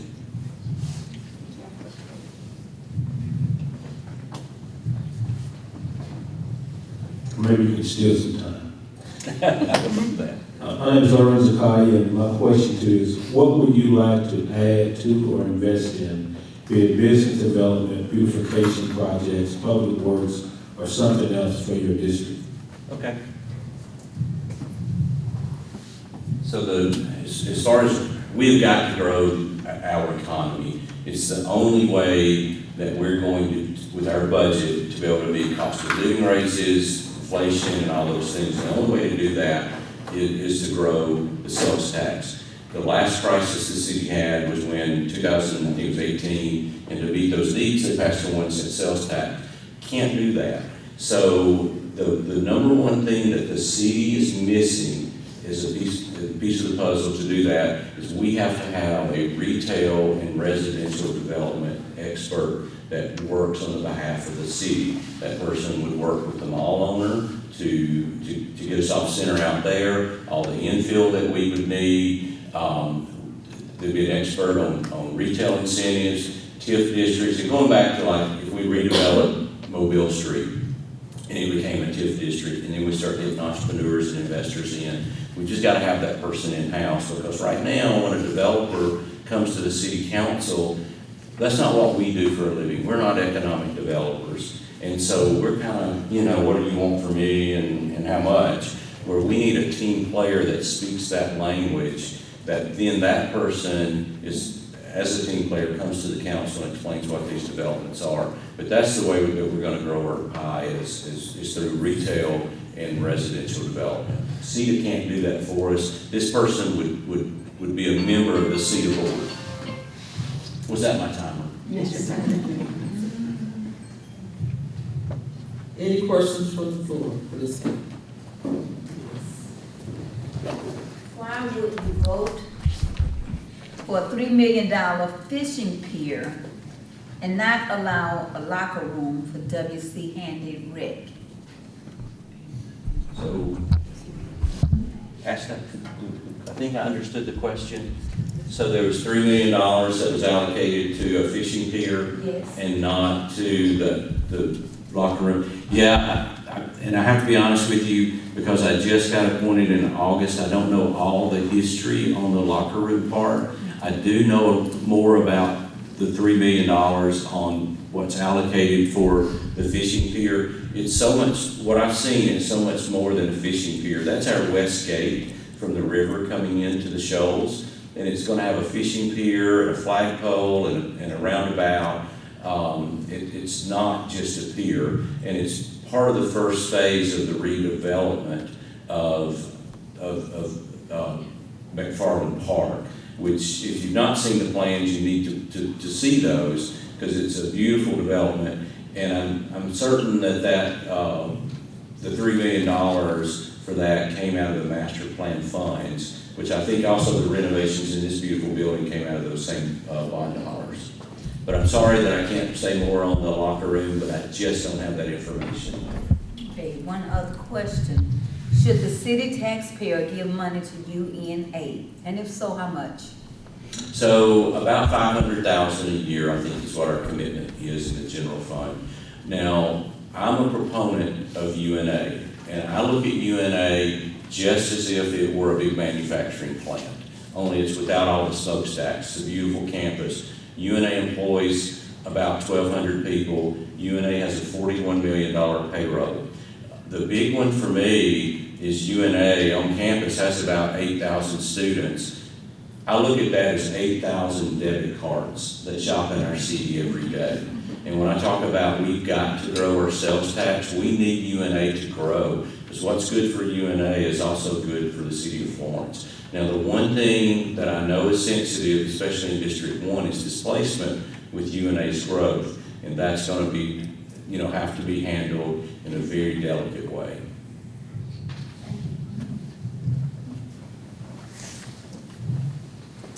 We thank you for coming and being part of our forum. Is that it? That's it. I didn't even get green hair. Thank y'all very much. Thank y'all for doing this. I really appreciate it. Thank you.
Yes, ma'am.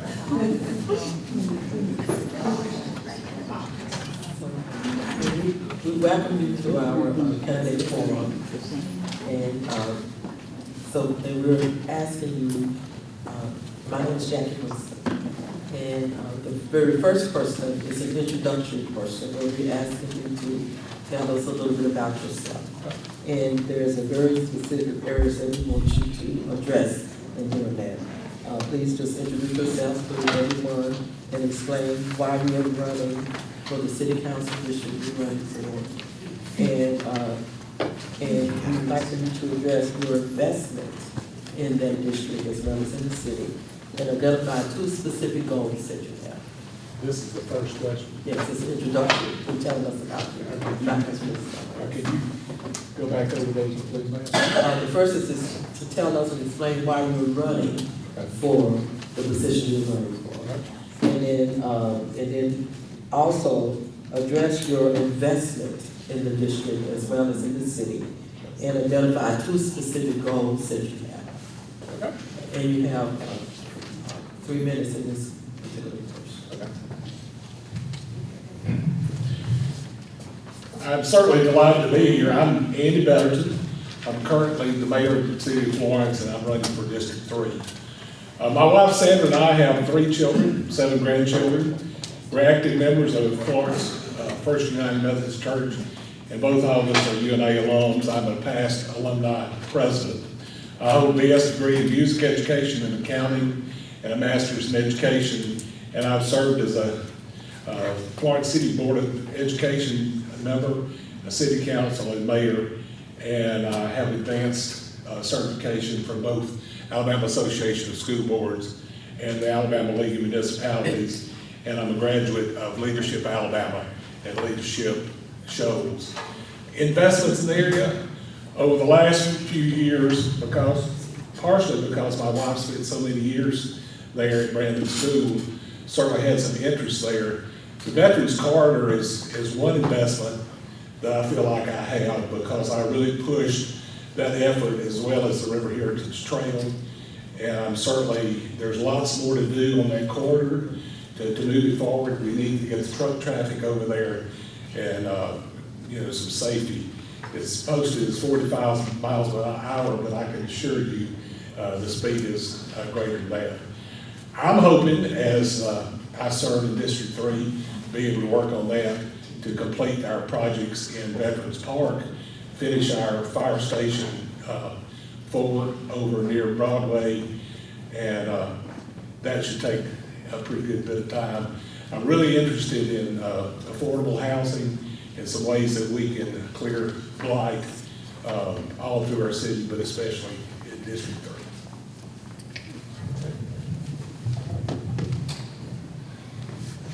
Hello.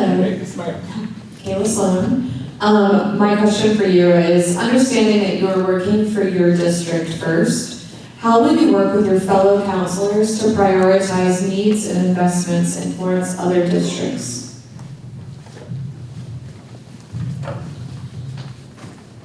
Well, I think both as a former councilman in District 6 and a mayor, I'm certainly apprised of many of the things that are happening across our city. And I can assure you that collaboration is very important for us to move forward. I think I feel good about being able to do that. I think, we need to sit down at the very first chance we get, which after we're sworn into office, sit down and list all the things that each councilman is interested in and try to prioritize those. And I believe working together, collaborating together, being on site, maybe even take a tour of all of them. Let all of us go out there and look at all those projects would certainly be helpful.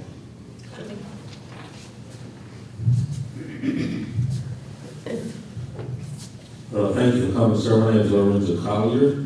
My question is, what would you like to add to or invest in, be it business development, beautification projects, public works, or something else for your district?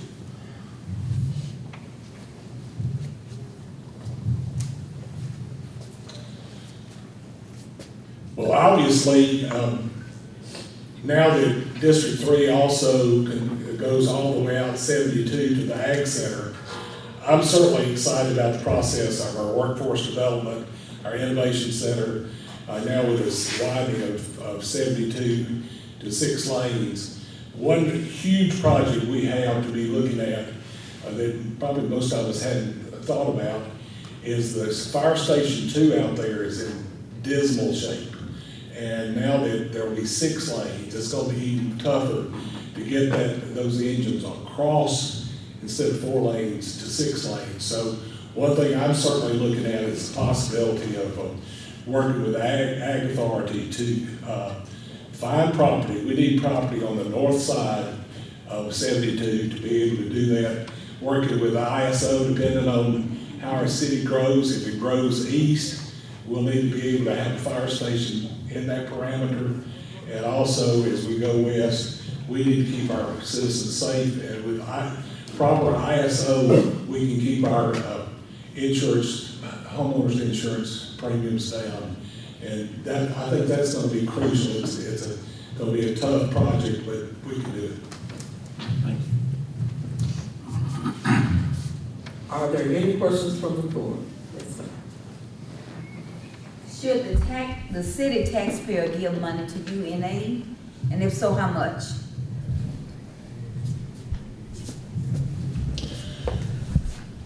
Well, obviously, as a alum of UNA, I love UNA. I'm not going to apologize for that. UNA this fall, it's estimated will have around 11,000 students. And I don't have the figures in front of me, but I assure you the economic impact to this community is substantial. Putting a dollar figure on there, I know we gave money for the science building. We're giving money for the recent math and computing building. I can't put a dollar on that. I don't know in the future what will happen, but no, I don't apologize for giving money to UNA. We certainly subsidize the school system, and I think that's the bottom line for us is educating our our students for the future. So I can't give you a dollar amount, but I do support giving money to UNA, as well as, you know, I think most Shoals does the same thing for Northwest Shoals Community College. And the last one is, you have failed us so many ways in District 1. Why do you think we should encourage District 3 to vote for you?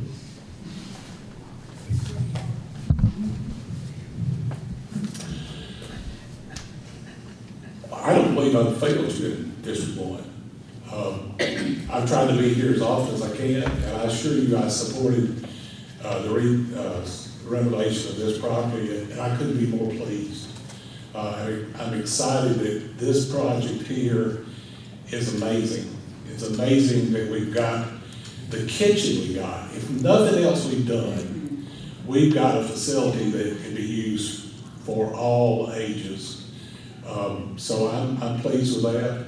I think some of the things I've done with homeless and others, I think certainly are ways that I've worked in District 1 as well.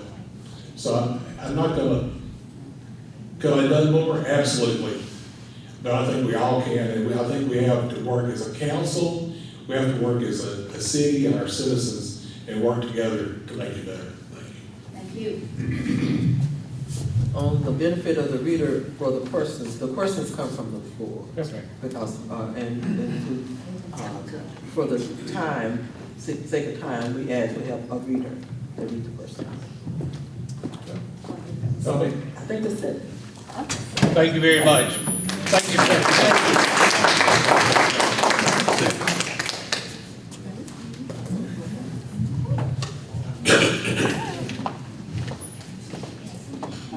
Hello. Good, how are you? Would you please state your name? Yeah, I'm Elisa Dixon, running for City Council District 3. And my name is Jackie Wilson, and I'm one of the moderators for the forum tonight. And I will begin with the first question. And the first question is actually an introduction that has a lot in it, so that includes portion. Okay.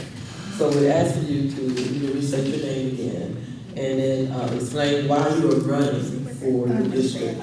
You're running that you're running in. And in your introduction, we'd like for you to address your investment in the district as well as in the city, and identify 2 specific goals that you have. And I can repeat what you need to do. You might need to. Okay. I'm gonna do a little talk. Can I stand right here on the side of the podium? Is that working? It just feels like that's right in my vision. Okay. Hi, I'm Elisa Dixon, running for City Council District 3. And see, now I already need you, Jack. So explain why you're running. Why am I running? Okay, yes, why am I running? Okay, our family moved here about 10 years ago, and we were only going to be here 2 years. So it was a kind of a quick stopping place for what we had going on, the little journey we were on, and we were going to be here 2 years, and then we were going to move on to whatever came next. And as soon as we got here, we quickly fell in love with it. Florence just became exactly what we wanted to raise our family. It just offered us great things. The FAFA program over at Florence High School was one of the major things that really attracted us here, and then we got here and our kids just started thriving in the schools. I have 6 children, and so I had them, I think when we moved here, they were 17 down to baby, and so I had them in all the schools. Anyway, so Florence became a place that we loved, and then we fell in love with it. I've been extremely busy with 6 kids, as you can imagine, in all their activities, but it's time now for me to pay back what this community has done for our family, and I'm ready to work and ready to make a difference in Florence, and especially in District 3. What else? And Identify 2 goals that you have. Okay, 2 goals. One, my main goal is to listen to people.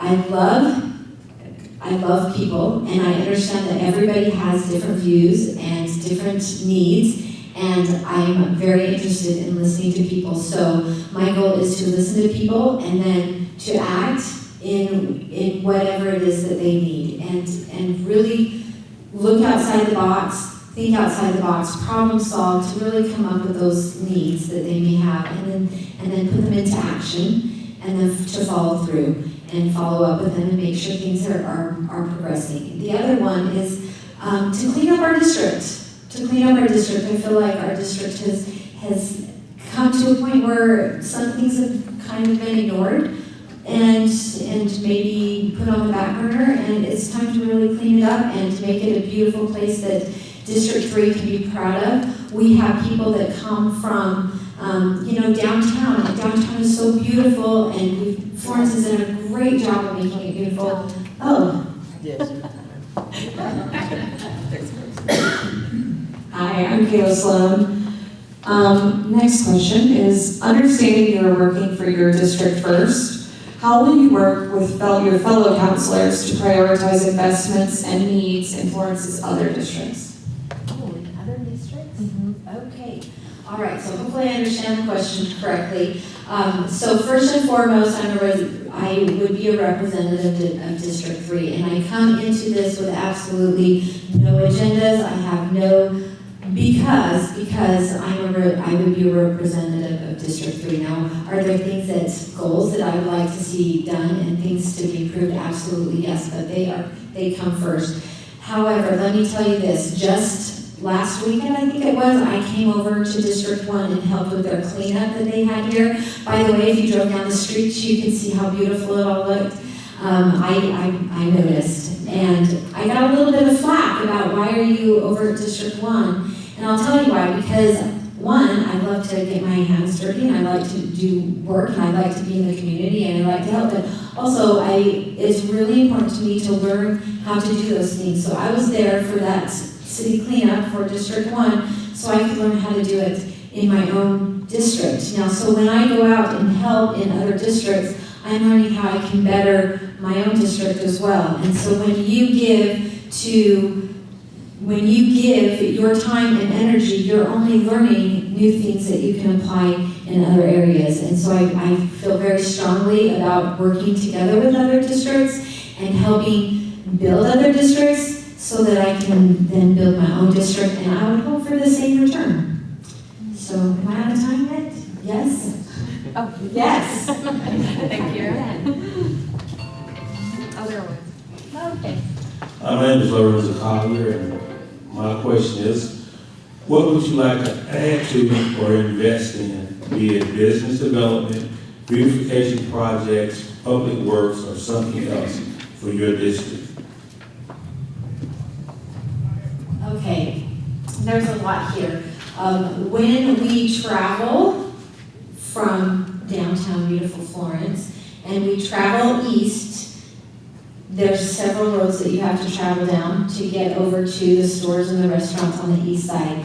And a lot of those roads aren't so great, and there's a lot of cleanup that needs to be done along those roads, not just the road you're driving on, but what you see as you come. And so I would really love to see a Florence that is more uniform throughout. And so in District 3, I would love to see and put time into the beautification and the infrastructure to make sure that it's safe. So public safety is also really huge. I've spent a lot of time out visiting with people, asking them in our neighborhoods what are their concerns, and a lot of things that I'm hearing are about the safety and security of their neighborhoods. And so that's another big focus that would be really important to me, is to make it beautiful and make it safe so people feel safe in their homes, and they feel safe in their neighborhoods, and they feel safe having their kids out playing in the yards. We have, District 3, I believe, we have the most parks in all the districts. If you were to go through and add up the parks in District 3, I believe we have the most.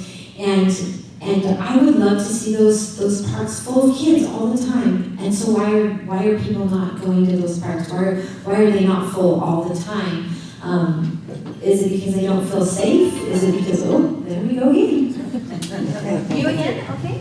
Back to you. We did give opportunity for questions from the audience. Okay. But we have a reader that would read the questions, if anyone submitted for you. Should the city taxpayer give money to UNA? And if so, how much? Okay, city taxpayer money going to UNA. I believe, now UNA is a little dear to my heart. I have a daughter who just recently graduated from there. She's a music student. She plays 3 different instruments, and now she's able to provide for her family because of what she was able to accomplish at UNA. Also, I have a grandbaby because of UNA. They have an international program there, and my son-in-law came over from Kenya, and he and my daughter fell in love, and now I have a beautiful grandbaby. So UNA offers really amazing programs, but also UNA has a lot of students that come here and they spend money, right? And they spend money in our city, and so I love UNA. I think it's a beautiful campus. We love to go there. I think it's great that it feels safe when you're there. And I used to take my kids when we had the Lions, and that was one of the favorite things they loved to do when they were little. UNA offers a lot to the city, and I think it's okay to give some money back. But we have to make sure we're taking care of the city's needs first. We have to make sure our infrastructure is where it needs to be. We need to make sure that our residents are feeling safe as they would if they were on the UNA campus, right? So it's really important to me that is what we do first with our city funds, is we take care of the citizens, but we've got to remember that UNA plays a major part with their employment, and I'm done. Thank you. Do we have any more? That's it. Only All one right, question. well, thank you so much. All right, thank you, everybody. Thank you. Thank you.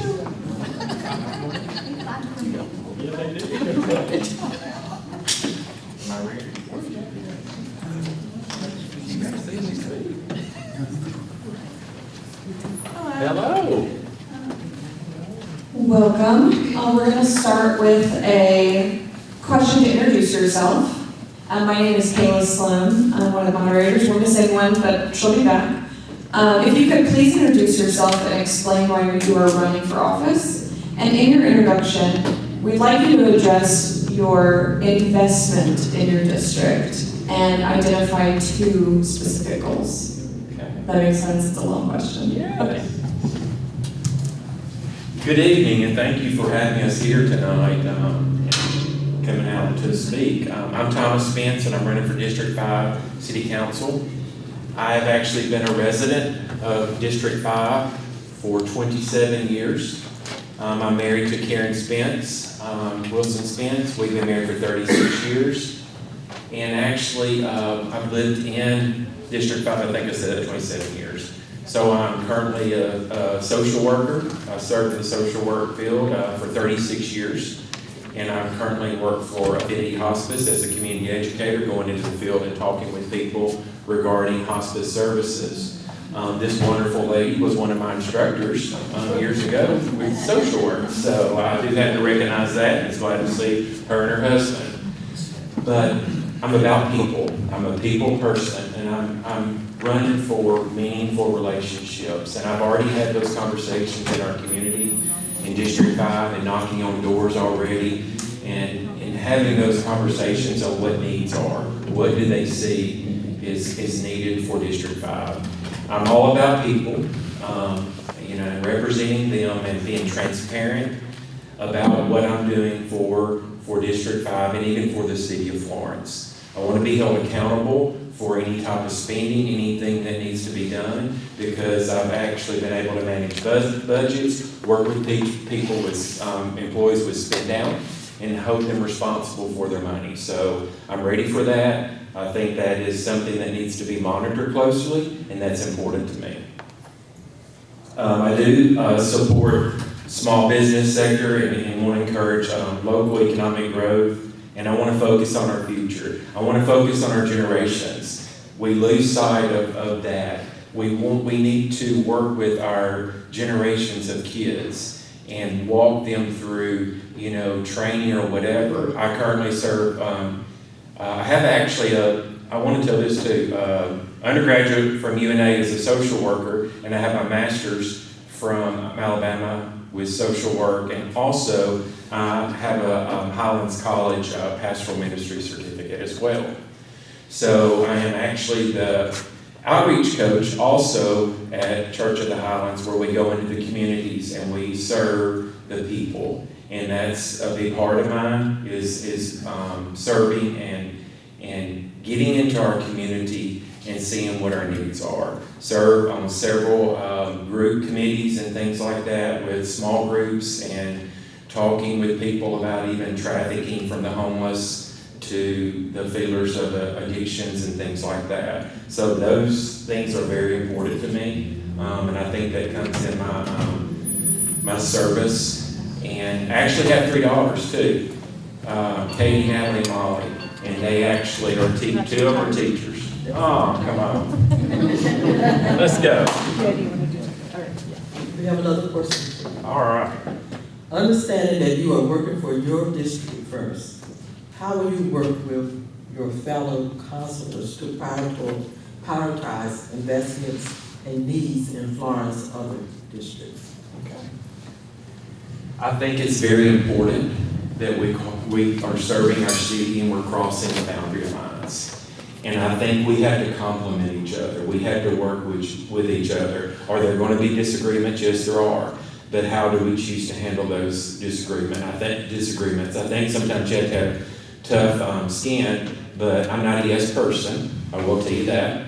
I really feel that we need to focus on collaboration and cohesiveness for what's best for our city, and whether it comes from spending, whether it comes from connecting, or whatever it is, and what we're doing in our community. So that's very important to me.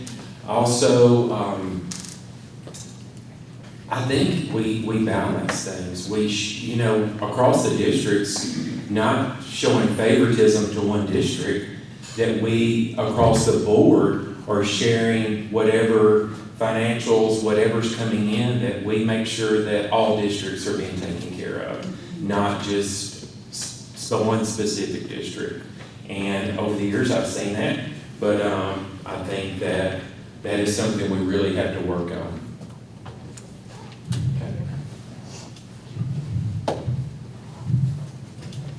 Good evening, my name is Lorenzo Collier, and my question is, what would you like to add to or invest in, be it business development, beautification projects, public works, or something else for your district? That's actually a good question.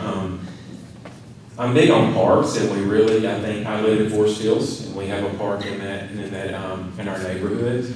But I've been approached already by someone who has a disabled child and asked if that was a possibility of a swing being put there for them. And that is very interesting to me, and I've already actually made some contacts about that and what can possibly be done. Again, I think it's for our people in District 5 and what their needs are. And, we have area and out towards, the west, towards central and all that to grow in, and even possibly annex in the future. I have no clue. I'm just saying that because there's really no place to grow. But it's a busy road, Cloverdale is, I will tell you that. And I think some of the lights need to be in sync, and I don't know that we don't need to look at some additional things for that, for safety reasons. We've had a lot of things that have happened in District 5 that I'm aware of, that you've probably read about and been involved in, and have seen. But I'm a very active person, and boots on the ground, not the song, but boots on the ground. We won't break out in the song. But that's very important to me. I think to be interactive with our community, with District 5, and what they need, or what they can voice as their needs or whatever. We may have persons from the floor. We have a reader that can take up persons. Okay. Do we have persons? One question here. Should the city taxpayer give money to UNA? And if so, how much? Okay, I've had a lot of questions about that, and I think with my background with budgeting and really concentrating on those types of things in my career and doing spin down with employees, I think that's important. I'm a line item person. I will look at budgets before approving. I mean, I don't want to be made aware a couple days before or whatever, but I want to have time to be able to look at things and be attentive to that. And how much, I don't know. I know there's been a lot going out, and that is just something that I would look at. It is a strong workforce in our area, and I think that's a compliment to Florence, and there's a lot of growth there. I think there's like 8,000 students. So I know they're bringing in money from tuition and things like that, but yet that is something that I really would like to dive into more, look into, and just kind of be asking questions regarding why is this going here, why is this going there. So that's very important to me. Because I've had a lot of questions, I will tell you, regarding the money going to UNA from District 5 and even from outside of District 5. Thank you very much. You're welcome. Another one? Thank you. Thank y'all. Thank you for coming.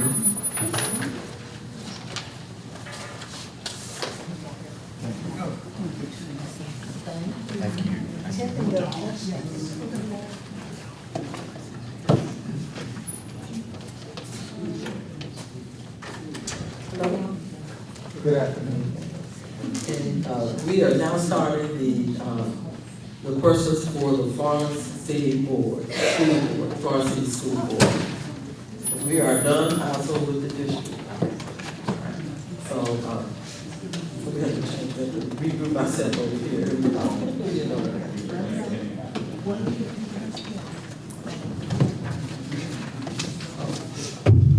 John Williams is the candidate's name. So John, we're asking you to introduce yourself. And in introducing yourself, we want you to explain why you're running for the position you're running for the school district. And in your introduction, we would like for you to address your investment in the district as well as in the city and identify two specific goals that you have for your position. Okay, good afternoon. My name is John Reed. I'm running for School Board of District 2. I am a lifelong resident of Florence, Alabama. I've been in the field of youth development and family services for 35 years. I am committed to our young people. I was a former director of Boys and Girls Club here in Florence for many years. I now work for Youth Serve America, which is a youth advocacy program where we have students. My specific goal for running for a school board is to ensure that our children get a good education and to instill in them the values of continuing that education beyond high school, possibly going to college or going to tech school, or doing something that will give them meaning in their life.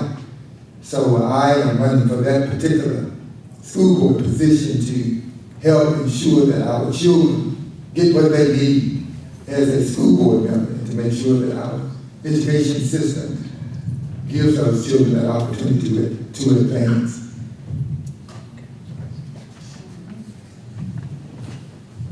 Hello, I'm Kayla Sloan. A question for you is, how will you make sure all students and parents are aware and are aware of and have access to development and aid opportunities? Or that they're aware of the opportunities that are available to them? Did that make sense? Okay, I'm sorry.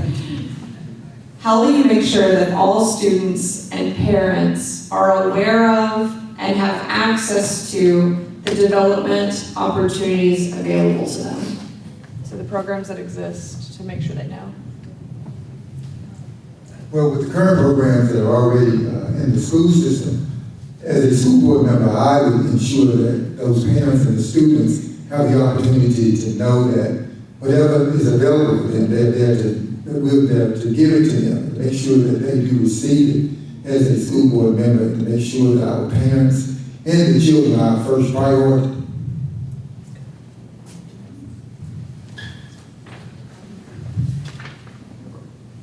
Evening, John. My name is Lorenzo Collier. Describe the ideal relationship between the school board and the superintendent, and how would you handle conflicts in that relationship?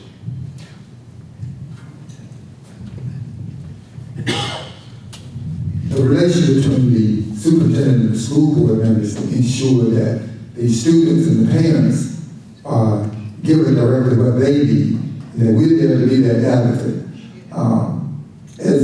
As a school board member, I would ensure that the superintendent carries out the work that he or she is supposed to do as that superintendent, ensuring that students and parents come first. Thank you. Do we have any questions from the audience? None. Well, we thank you for your time and for coming here and participating. Thank you.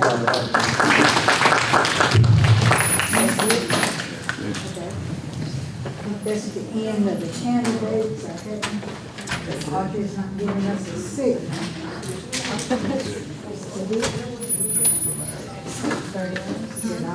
Yes, everybody.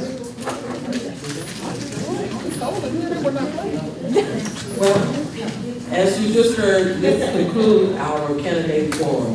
We thank you so much for coming to get us to. And we look forward to you coming again and bringing more when we have upcoming forums. So thank you so much.